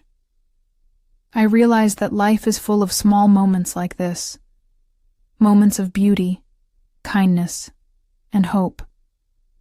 They do not always come when we want them. They do not always come all at once, but they are there if we look carefully. In the weeks that followed, I began to notice more small lights. A kind word from a neighbor, a phone call from an old friend, message from someone I had not spoken to in years. These small moments reminded me that I was not alone. I started to take better care of myself. I walked every morning, feeling the cool air on my skin. I cooked meals that made me smile. I read books that inspired me. I wrote letters to my grandchildren, telling them stories about when they were little.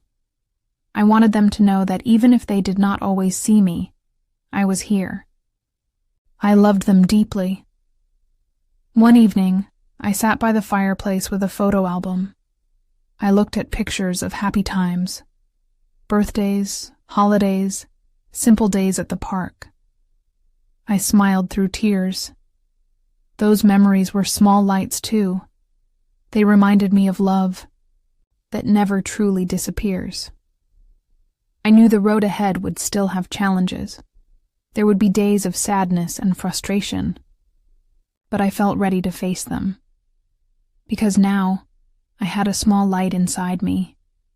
It was a light of hope, a light of courage, a light that told me I could keep going. I learned that sometimes we do not need big changes to move forward. We only need a small light to guide our way, and that is what I found. A small light in the darkest night. A small light that showed me, I am not lost. I am found, I am healing. I am ready to keep walking, step by step, day by day, with hope in my heart. Starting over is never easy. It can feel like standing at the edge of a vast ocean, looking out at the waves, unsure if you have the strength to swim. But sometimes, the only way forward is to take that first step. For me, that moment came quietly, without fanfare or sudden revelation. It was a gentle decision, made in the stillness of an early morning, when the world was soft and the sun was just beginning to rise.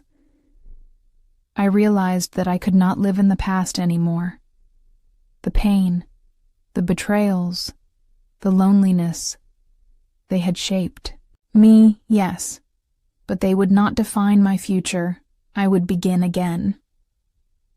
It started with small changes. I woke up earlier than usual and made a simple breakfast. I brewed a cup of tea and sat by the window, watching the birds. The air smelled fresh, filled with the promise of spring. I thought about my daily routine.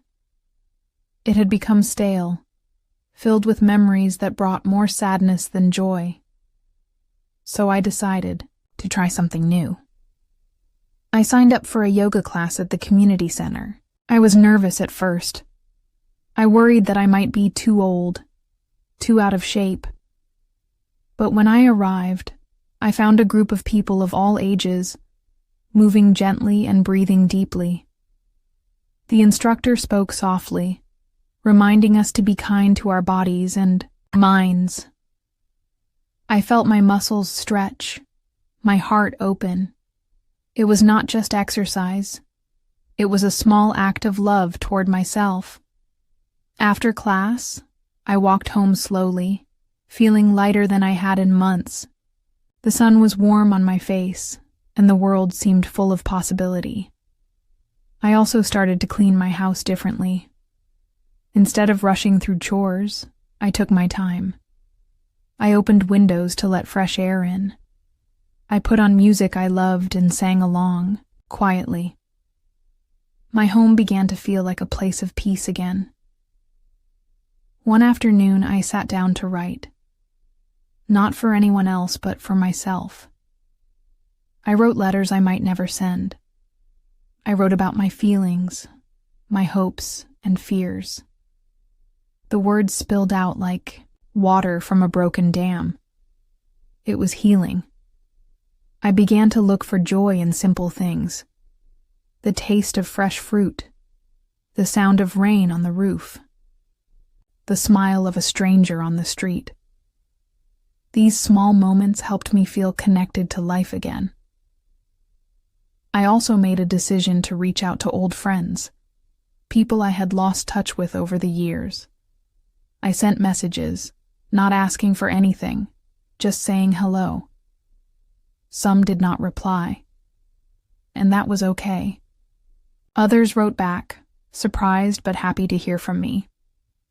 One friend invited me to a book club. It was a chance to meet new people and share ideas. I was nervous but excited.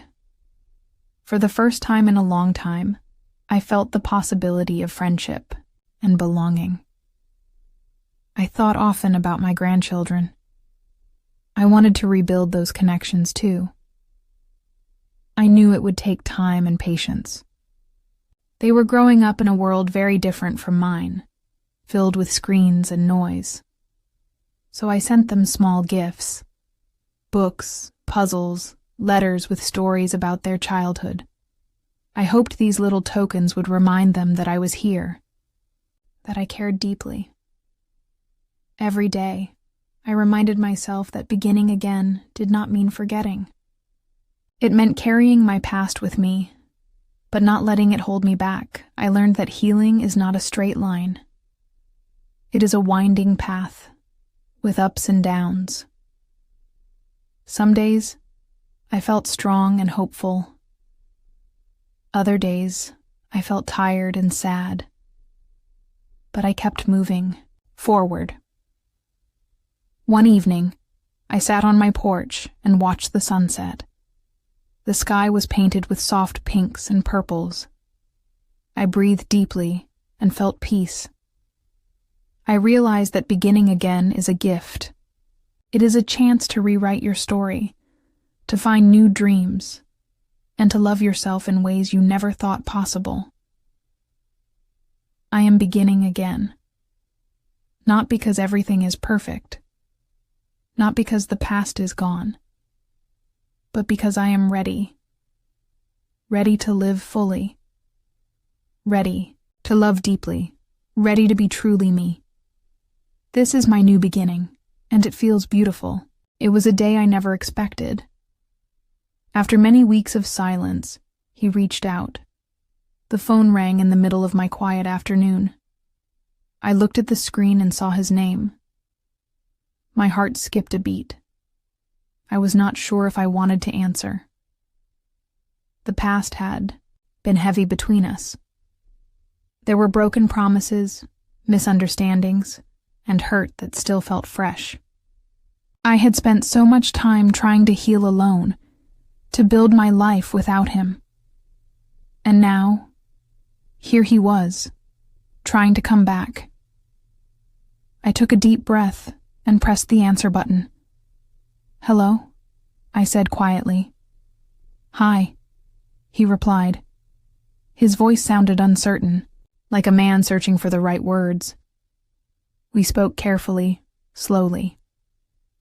At first, the conversation was about small things, the weather, how life was going. But beneath those words, I felt something more. A hope, a fear, a question that hung in the air. Why now? He told me he had been thinking a lot about the past, about what went wrong, about the pain he caused me. His voice was filled with regret. "Never wanted to hurt you," he said. "I was wrong. I see that now." I listened. Part of me wanted to believe him. Part of me wanted to protect my heart. "I have changed," he said. "I want to make things right." I was silent for a long moment. I wondered if people really do change, or if they only say the words we want to hear. I asked him why he waited so long to say this. Why did he not come back sooner? He said he was afraid. Afraid of rejection. Afraid that it was too late. I understood that fear. I had felt it too. But I also knew that trust is not given easily. It must be earned. "I need time," I said gently. "I cannot forget what happened, but I am willing to listen." He agreed. We talked about seeing each other, slowly, with no pressure. Just two people trying to find their way back. After we ended the call, I felt a strange mix of emotions. Relief, confusion, hope, and doubt all at once. It was like standing on the edge of a cliff, not sure if I should jump or step back. That night, I could not sleep. My mind raced with memories, good and bad. I thought about the promises he made and the ones he broke. I thought about my own strength, how far I had come, how much I had learned about myself. Could I open my heart again? Could I risk pain for the chance of healing? The next days were filled with quiet moments of reflection. I took long walks, breathing in the fresh air. I wrote in my journal, pouring out my thoughts. I talked to a close friend, someone who knew my story. She reminded me to listen to my feelings and to take my time. "It is okay to be cautious," she said. "You do not have to rush." I followed her advice. I decided to meet him in a public place, a small cafe where the light was soft and the atmosphere calm. When I saw him, he looked nervous but sincere. We smiled awkwardly and sat down. We talked again, not just about the past but about the future. about what we both wanted and what we feared. It was not perfect. There were moments of silence and moments of pain, but there was also a small thread of connection that had not disappeared. I realized that healing is a journey, not a destination. Sometimes people try to come back not because everything is fixed, but because they want to try again, because they see the value in what was lost. And sometimes we have to decide if we want to take that risk. For now, I am choosing to listen, to watch, to feel carefully. I am not the same woman I was before. I have learned to protect my heart and to value my own worth. If he truly wants to come back, he will show it through actions, not just words. I am ready to face the future with open eyes and a steady heart. Whatever happens next, I know that I am strong enough to handle it. Because this time, I choose myself first. I am different now. That is the truth I carry in my heart every single day. The woman who once felt lost and unsure has changed. She has grown. She has learned to stand tall, even when the world feels heavy. For a long time, I was someone who gave too much. I trusted easily. I hoped too hard. I believed that love was enough to fix everything. But I was wrong. The pain I went through taught me otherwise. Now, I see the world with clearer eyes. I understand myself better. I know what I need and what I deserve. It is not always easy to change. Some days, the old doubts creep back. The fears of being alone or not good enough whisper quietly in my mind. But I do not listen to them like I used to. I have learned to be kind to myself, to speak gently inside my own head. I remind myself that I am worthy of respect and love. I remember the times I stayed silent when I should have spoken up. The moments I hid my feelings to keep peace. I do not want to live like that anymore. I have found a voice I did not know I had. It is soft, but strong. It tells me to set boundaries, to say no when something feels wrong, and to walk away from what hurts me. This new voice is my strength. I am not angry about the past. I do not carry bitterness in my heart. Instead, I carry lessons. Lessons about trust, patience, and self-love. I see how much I have healed.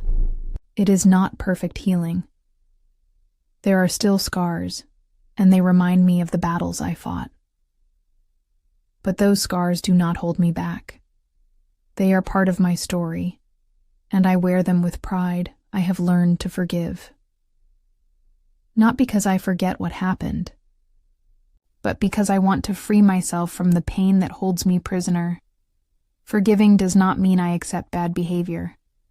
It means I choose peace for my own heart. I have also learned to listen to my intuition, the quiet voice inside me that knows what is right and what is wrong. I trust it more now than ever before. This trust helps me make better choices. It keeps me safe and strong. I am different now because I take time for myself. I do not rush through life trying to please everyone else. I focus on what makes me happy and healthy. I enjoy simple things: a walk in the park, a good book, a cup of tea. These small moments bring me joy and remind me that life is beautiful, even after pain. I also spend time with people who lift me up. Friends who support me, who listen without judgment, and who remind me that I am not alone. I have learned that it is okay to ask for help. I do not have to carry all my burdens by myself. This is a big change for me. It is a change that feels like freedom. I am different now because I am more patient.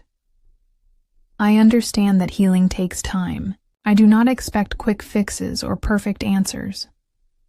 I take life one day at a time, with hope and courage. I am different because I have learned to love myself first. This love is not selfish. It is necessary. When I love myself, I can love others better. When I respect myself, others respect me too. This new self-love has given me confidence. It has given me peace. I am different now because I choose to be. I am proud of how far I have come. I am grateful for the lessons life has taught me. I look forward to the future with hope, not fear. I know that I will face challenges, but I also know that I have the strength to overcome them. I am different now, and that difference is my power. I am no longer the woman who waited for others to make her happy.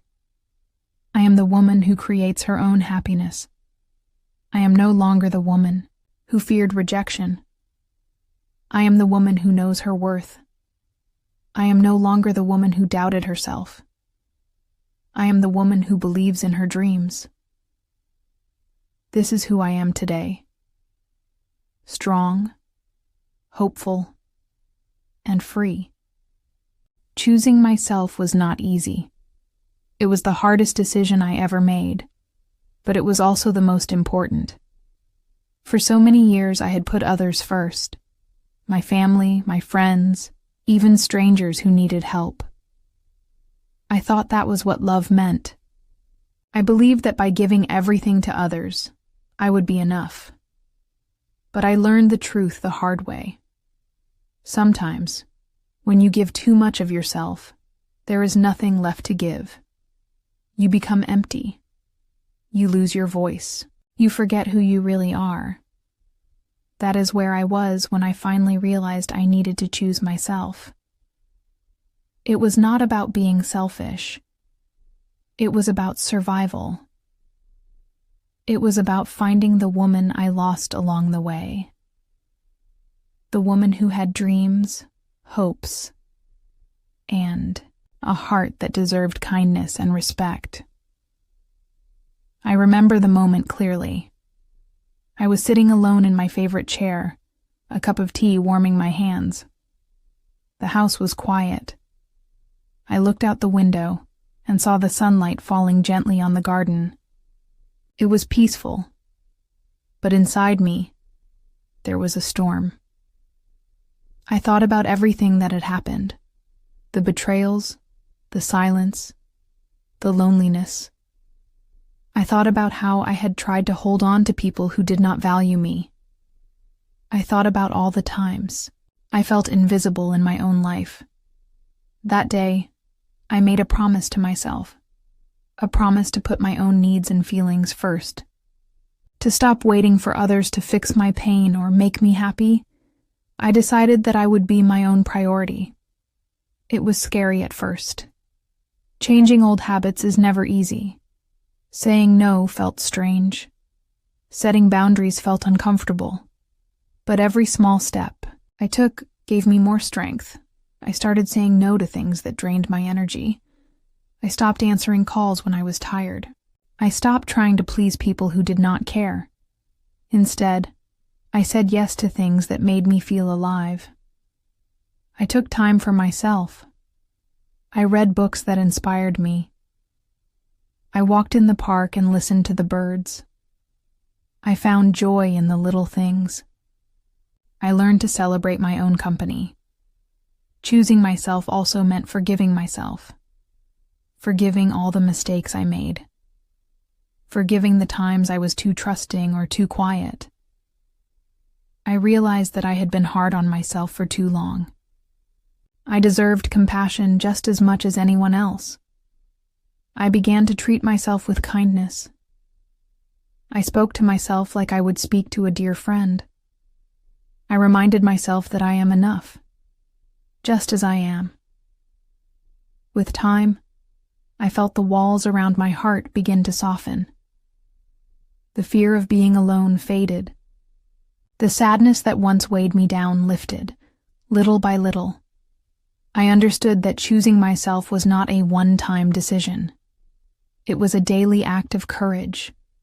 Every morning, I remind myself of my worth. Every night, I thank myself for the strength to keep going. I choose myself because I deserve happiness, because I deserve peace, because I deserve love, not just from others, but from myself. This choice changed everything. It changed how I see the world. It changed how I see relationships. It changed how I see myself. I no longer look for validation outside. I find it inside. I no longer wait for someone else to save me. I am my own savior. Choosing myself also helped me to forgive others. Not because I forgot what happened, but because I wanted to free my heart from anger. I learned that forgiveness is not about them. It is about me. When I forgive, I heal. When I heal, I grow. And when I grow, I become whole. I want to tell everyone who feels lost or broken that choosing yourself is the greatest gift you can give to your soul. It is not selfish. It is necessary. You are worthy of your own love and care. You are strong enough to stand alone, if you must. You are brave enough to rebuild your life, piece by piece. I chose myself, and I have never looked back. Today, I walk forward with a clear mind and a full heart. I am proud of the woman I have become. I am ready for whatever life brings. Because now, I choose myself, always. A new day began, and with it came a sense of calm that I had not felt for a long time. I woke up slowly, feeling the soft sunlight through the curtains. It was warm and gentle, like a quiet promise that things could be different now. For many months, my mornings were filled with worry and sadness. I would lie awake, thinking about the past, about what went wrong, and what I could not change. But today was not like that. Today felt like a fresh start. I sat up in bed and took a deep breath. The air was cool in my lungs, and I felt alive. I looked around the room, noticing the small things I had missed before. The picture on the wall. The soft blanket folded neatly on the chair. The plants on the windowsill reaching for the light. I smiled. Not because I forgot the pain, but because I survived it. Survival is a quiet victory. It does not always come with cheers or applause. Sometimes it is simply waking up and deciding to face the day. I had learned this slowly, step by step. I had learned to find strength in the small moments. I got out of bed and walked to the window. Outside, the world was waking up too. Birds sang softly. Leaves moved gently in the breeze. The sky was clear and blue. I thought about how much I had changed, how much I had grown, how much I had let go. There was still pain inside me, but it no longer controlled me. It was a shadow that passed through, but did not stay. I thought about the people who had hurt me, who had turned away when I needed them most. I thought about the loneliness I had felt, but I did not hold on to those feelings with anger. I let them go, like leaves floating down a stream. Instead, I focused on what I had, my health, my home, the little joys in life. I made a cup of tea and sat by the window. The warmth of the cup in my hands was comforting. I watched the world outside and felt connected to it. It was a simple moment, but it was full of meaning. A new day was a chance to begin again. To write a new chapter in my story, I thought about my family, the grandchildren who had once ignored me for their screens, the son who had doubted me, the daughter who had laughed at my old clothes. I did not know what the future held for us, but I knew that I had changed. I was stronger. I was wiser. I was ready to face whatever came next. I had learned to take care of myself first, to choose myself with kindness and courage. I had learned that healing was not a straight path. It was full of ups and downs, but every step forward mattered. I thought about the lessons I wanted to share with others who might be listening, people who felt lost, hurt, or forgotten. I wanted them to know that it was okay to feel pain. It was okay to cry. It was okay to ask for help. But most of all, I wanted them to know that they could survive, that they could find their strength. A new day is a gift. It is a chance to leave the past behind, not by forgetting it, but by learning from it. I took another deep breath and felt the peace inside me grow. I looked in the mirror and saw the woman I had become, not perfect, but real. Not without scars, but with a brave heart. She smiled back at me, not because she forgot the hard times, but because she survived them. This smile was quiet, but powerful. It said, "I am here. I am whole. I am free." And in that moment, I knew that a new day was more than just the start of the morning. It was the start of a new life, a life filled with hope, a life filled with love, a life where I could be myself, without fear or shame. I stood up, feeling the strength in my legs. I opened the door and stepped outside. The sun warmed my face. The air smelled fresh and clean. I walked slowly down the path, taking in every sound, every sight. I felt alive. I felt ready. A new day had come, and with it, a new me. Saying thank you feels simple, but sometimes it carries a deep meaning. Today I want to say thank you, not just with words, but with my heart. I want to say thank you for everything I have learned, for the people who stayed, and even for the pain that taught me how to grow. For a long time, I did not know how to be grateful. When life felt hard, it was easy to focus on what was missing. I thought about the love I lost. I thought about the moments that went wrong. I thought about the silence where words should have been. But now, I see things differently. I see the quiet strength that came from struggle. I see the small lights that guided me when the road was dark. I see the kindness I found inside myself. Thank you, I say to myself first. Thank you for holding on. Thank you for waking up every day. Even when it was difficult, thank you for choosing yourself when no one else did. It was not easy to stand alone. It was not easy to say no and walk away. But you did it. You survived. You grew. I say thank you to my friends, the ones who listened when I needed to talk, the ones who did not judge, the ones who reminded me I was not alone. Their support was a gift. It was a reminder that love still exists, even in hard times. I say thank you to my family, too. Even though we had our struggles and misunderstandings, I am grateful for the good memories. I am grateful for the moments of laughter and warmth. I am grateful for the chance to heal and start again. Sometimes saying thank you means accepting the past. It means letting go of anger and pain. It means opening the door to forgiveness. I do not say thank you because I forgot the hurt. I say thank you because I want to heal.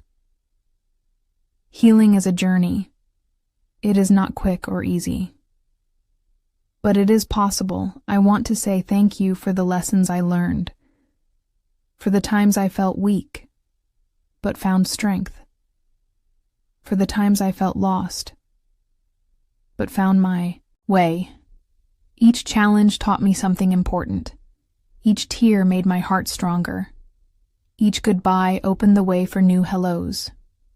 I say thank you to life itself, for giving me the chance to grow, for showing me that even after darkness, there is light. Sometimes, the light is quiet and small. Sometimes it is bright and bold, but it is always there. I want to say thank you to the listener, too. If you are hearing my story, thank you for being here. Thank you for sharing this journey with me. I hope my words bring you comfort. I hope they give you hope. I hope they remind you that you are not alone. We all have stories of pain and healing. We all have moments when we feel broken. But we also have moments when we feel whole. Thank you for choosing to listen. Thank you for opening your heart. Saying thank you is an act of courage. It is a way to honor the past and welcome the future. So today, I say thank you with a full heart. Thank you for the pain that taught me resilience. Thank you for the tears that watered my soul. Thank you for the love that still shines inside me. Thank you for the new beginnings that wait just ahead. I am grateful for this life and the chance to live it fully. I am grateful for the woman I have become, and I am grateful for the hope that fills my heart. Thank you. Forgiving myself was one of the most difficult journeys I have ever taken. For many years, I carried a heavy burden of guilt, regret, and self-blame. I believed that if I had made different choices or been stronger, everything would have turned out better. But I did not understand that forgiveness is not about blame or punishment. Forgiveness is about peace. It is about releasing the pain that holds us captive. Each morning, I woke with a tightness in my chest. My mind replayed the moments when I felt I failed others or myself. I remembered the times I was silent when I should have spoken. I thought about the fear that stopped me from trying. I felt shame for the mistakes I made, for the love I lost, and for the times I hurt people, even if I did not want to. But holding on to that shame only deepened the pain. I carried this heavy load everywhere I went, and it made me tired. I felt stuck in a cycle of sadness and regret. One day, looking at myself in the mirror, I whispered, "I forgive you." Saying those words was strange. It felt almost impossible. But I said them anyway, because I needed to begin. I forgive you for being afraid. I forgive you for not knowing what to do. I forgive you for making mistakes. I forgive you for hurting others, even when it was not your intention. These words did not erase my past. They did not change what happened. But they opened a small door inside me, a door where light and hope could enter. Forgiving myself was like opening a window in a dark room. Suddenly, fresh air and light filled the space. I learned that forgiveness is not forgetting. It is accepting. Accepting that I am human. Accepting that I make mistakes. Accepting that I am enough. This journey has been slow. Some days I feel strong and peaceful. Other days, the old feelings of guilt and shame return. But each time, I choose forgiveness again. It is a daily practice, like watering a plant. If I do not keep trying, the pain grows back.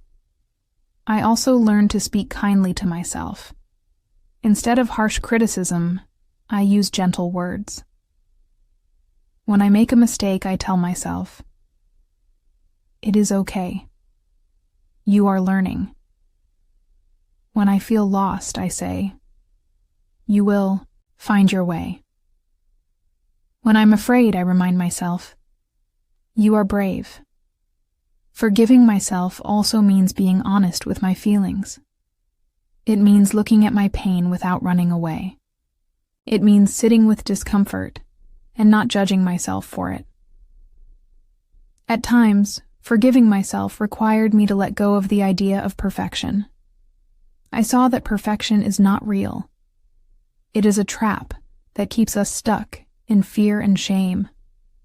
When I let go of perfection, I found freedom. I found peace. This change was powerful. It helped me heal. It opened my heart to hope and joy. It helped me live with more kindness toward myself. If you are listening and carrying guilt or pain, I want you to know that you are not alone. It is okay to feel hurt and confused.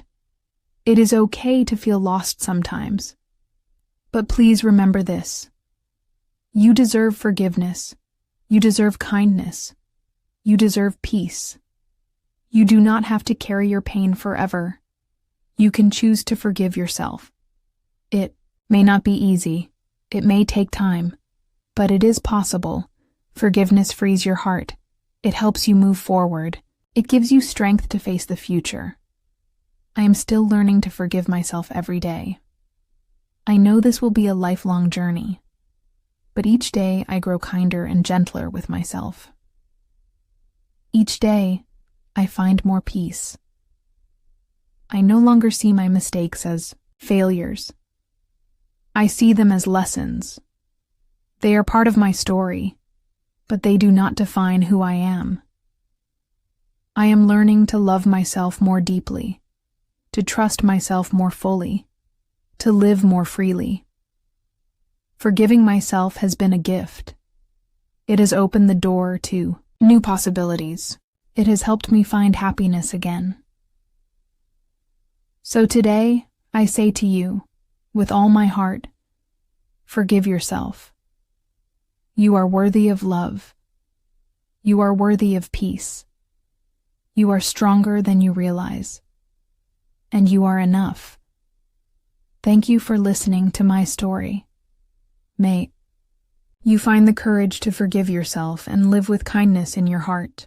Freedom is a feeling I thought I would never experience again. For many years, I felt trapped inside my own heart and mind.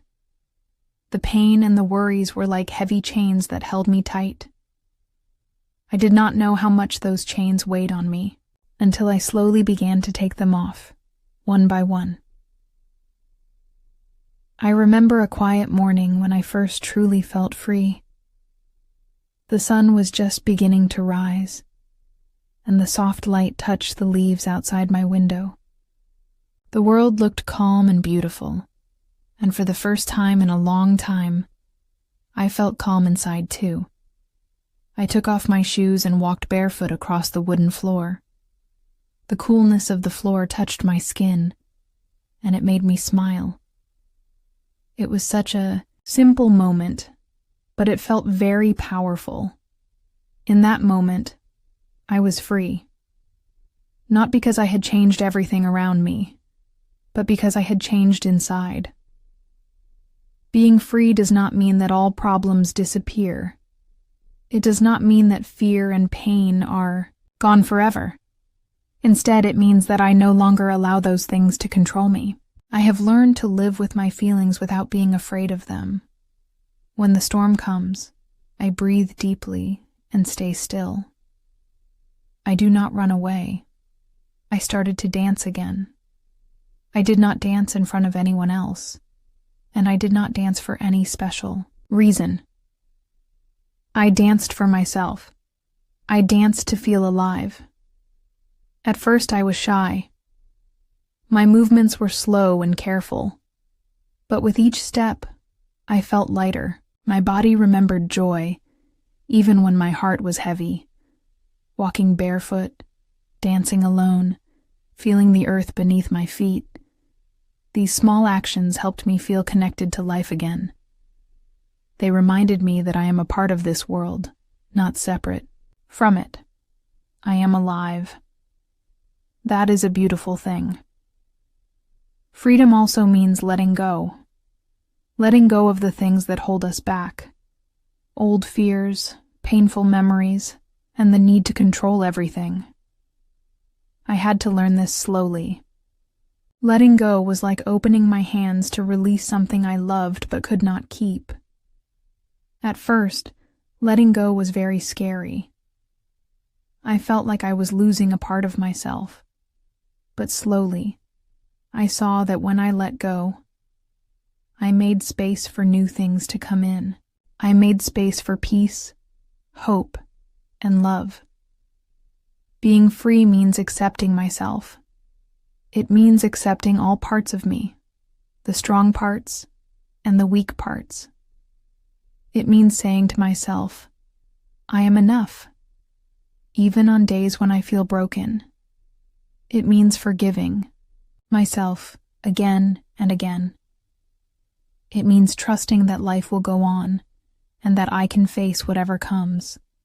I want to share a secret with you. Freedom is not something you find outside yourself. It is not in a place or a thing. Freedom lives inside your heart. It lives in your breath, your choices, and your courage to be yourself. I am free today because I chose to be free. I chose to stop carrying the heavy burdens of anger, fear, and sadness. I chose to believe in myself and open my heart to the world again. If you feel trapped or lost, I want you to know that freedom is possible for you too. It begins with small steps. Maybe it is walking barefoot on the grass. Maybe it is taking a deep breath and saying, I am here, I am alive. Maybe it is dancing in your room or speaking your truth. Freedom is your birthright. It is waiting for you quietly and patiently. When you are ready, it will welcome you with open arms. Sometimes I close my eyes and imagine myself as a bird flying high above the mountains. The wind carries me, and the sky is endless. I am free to fly anywhere. I am free to be me. That image fills me with hope and joy. It reminds me that freedom is not just a dream. It is a real place inside all of us. Being free has changed my life. It has given me new energy and new dreams. It has helped me heal and grow. It has helped me love again. Love myself and others. I feel lighter now. My heart does not carry the weight of the past. I breathe more deeply. I laugh more freely. I live more fully. I want you to know that you can find this freedom too. It does not matter what has happened before. You can take off the chains that hold you down. You can open the window in your heart and let the fresh air in. Freedom is waiting for you. It is patient and kind. When you are ready, you will find it. Thank you for listening to my story. I hope it gives you hope and courage. May you find your own freedom and live with kindness in your heart. I have come a long way on this journey. Sometimes when I look back, it feels like I was a different person before. I was afraid and unsure. I was lost in a storm of emotions. But now, I feel like I have found myself again. I know who I am. This is not a simple feeling. It is not something I discovered overnight. It grew slowly, like a small seed planted in the dark, then watered with time, patience, and love. It grew into a strong tree with deep roots. I am a woman who has faced pain and loss. I am a woman who has felt loneliness and fear. But I am also a woman who has found strength, hope, and love inside herself. I have learned that I am more than my mistakes, more than my sadness, more than what others think of me. Knowing who I am means that I accept myself completely. I accept my past, even the parts that hurt. I accept my present, with all its imperfections. And I look forward to the future with hope, not fear. There were times when I did not know if I would find this peace. I thought the pain would last forever. I thought I would always feel small and invisible. But life surprised me. It gave me chances to grow and heal. One of the biggest lessons I learned is this: I am not defined by other people's opinions or actions. I am defined by my own heart and choices. When I stopped trying to please everyone and started listening to myself, I began to feel free. It took courage to stand alone. It took courage to say no to people who did not respect me. It took courage to say yes to my own dreams and needs. But each step of courage made me stronger. I remember a time when I looked in the mirror and did not like what I saw. I saw someone tired and broken. But now, when I look in the mirror, I see someone who has survived, someone who has grown, someone who shines with a quiet light. Knowing who I am also means understanding my worth. I am worthy of love, respect, and happiness. I do not have to earn these things by being perfect or by making others happy. I deserve them simply because I am human. This new understanding has changed the way I live. I am more kind to myself. I do not judge myself harshly for mistakes. Instead, I see mistakes as part of learning and growing. I have learned to listen to my own voice inside. That voice is gentle but strong. It tells me what I need and what is best for me. It helps me set boundaries and say no when something feels wrong. Knowing who I am has helped me build better relationships. I no longer lose myself trying to fit in or be someone I am not. I choose friends and loved ones who accept me fully. I let go of people who bring negativity or pain. This process of knowing myself is not finished. It is a lifelong journey. Each day brings new challenges and new lessons. But now I am ready. I have tools to face whatever comes. I want to tell you that it is okay to take your time to find yourself. It is okay to feel lost sometimes. Life is not a straight path. It has twists and turns, but every step, even the difficult ones, teaches us something important. If you are listening to my story and you feel unsure of who you are, please remember this: you are not alone. Many of us have walked this road, and many have found their way to a place of peace and strength. You can too. Start by being gentle with yourself. Give yourself permission to feel. Give yourself permission to rest. Give yourself permission to dream. Ask yourself, what do I love? What makes me happy? What do I need to feel safe and strong? These questions are not selfish. They are the key to knowing yourself. Do not be afraid to say no. Saying no is not unkind. It is an act of self-respect. When you protect your heart, you protect your true self. Spend time alone if you can. Silence can be a good friend. It helps you hear your own voice clearly. Write down your thoughts and feelings. Writing can help you understand yourself better. Celebrate small victories. Every step forward is important, no matter how small it seems. Remember, you are a unique and valuable person. There is no one else like you in the world. Your story matters. Your feelings matter. I am grateful for the journey I have taken. It has not been easy, but it has been worth it. I have found myself again. I know who I am, and I am proud of the woman I have become. Thank you for sharing this part of my story. I hope it inspires you to look inside and discover the wonderful person that you are. You are strong, you are brave, you are enough. As I come to the end of my story, I want to speak to you directly. This is not just my story anymore. It is our story. The story of anyone who has ever felt lost, hurt, or afraid. It is the story of anyone who has ever struggled to find their place in this world and in their own heart. I want you to know that your feelings are real and important. It is okay to feel sad, angry, confused, or scared. These feelings are part of being human. They are not weaknesses. They are signals that tell us something needs our attention. But I also want you to know that you are stronger than you think. Inside you, there is a power that can help you face hard times and keep moving forward. That power is love.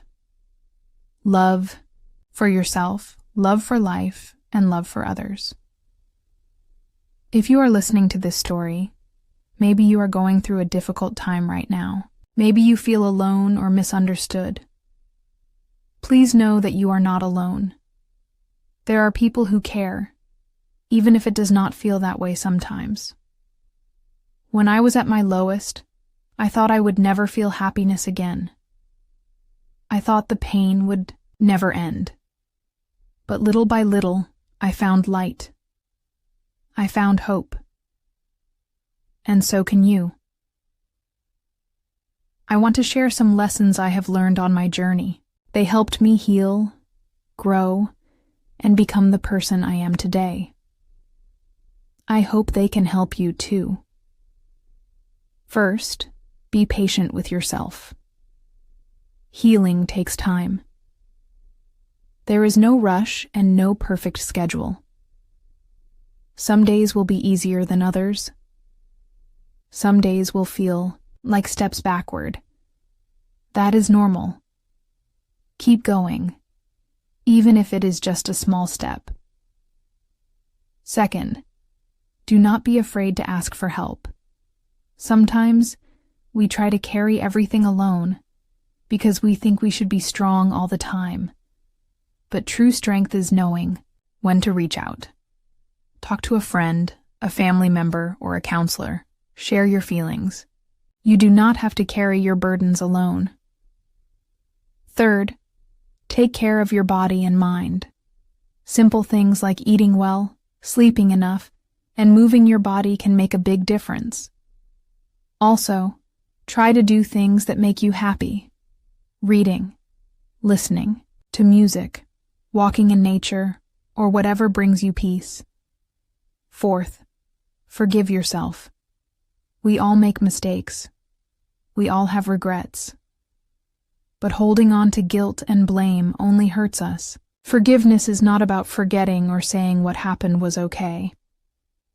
It is about freeing yourself from pain and moving forward. Fifth, believe in your worth. You are valuable just as you are. You do not need to prove yourself to anyone. You deserve kindness, respect, and love. Most importantly, never give up on hope. Hope is a small light that can guide you through the darkest times. Hold on to that light. Let it warm your heart and give you courage. I also want to say something about family. Families can be complicated. Sometimes they hurt us, sometimes they disappoint us, and sometimes they surprise us with love and forgiveness. It is okay to set boundaries to protect yourself. It is okay to take time and space if you need it. Family love is important, but so is your own well-being. Remember, your story is still being written. You have the power to choose how the next chapters will go. You can write a story of courage, kindness, and hope. I hope my story has helped you feel less alone. I hope it has given you a little more strength to face your own challenges. And I hope it has reminded you of the beautiful person you are inside. Thank you for listening with your heart. Thank you for sharing this journey with me. Before we say goodbye, I want to ask you to think about one question. What small step can you take today toward your own happiness and freedom? Maybe it is speaking kindly to yourself. Maybe it is reaching out to someone you trust. Maybe it is simply taking a deep breath and saying, "I will try again tomorrow." Whatever it is, know that it matters. Every small step is a victory. I will leave you with this thought. Life is not always easy, but it is full of moments worth living for. You have a beautiful life ahead of you. You just need to believe in it and in yourself. If this story touched your heart, please remember to take care of yourself. Be gentle with your soul. And keep moving forward no matter what. Thank you for being here. Thank you for being you.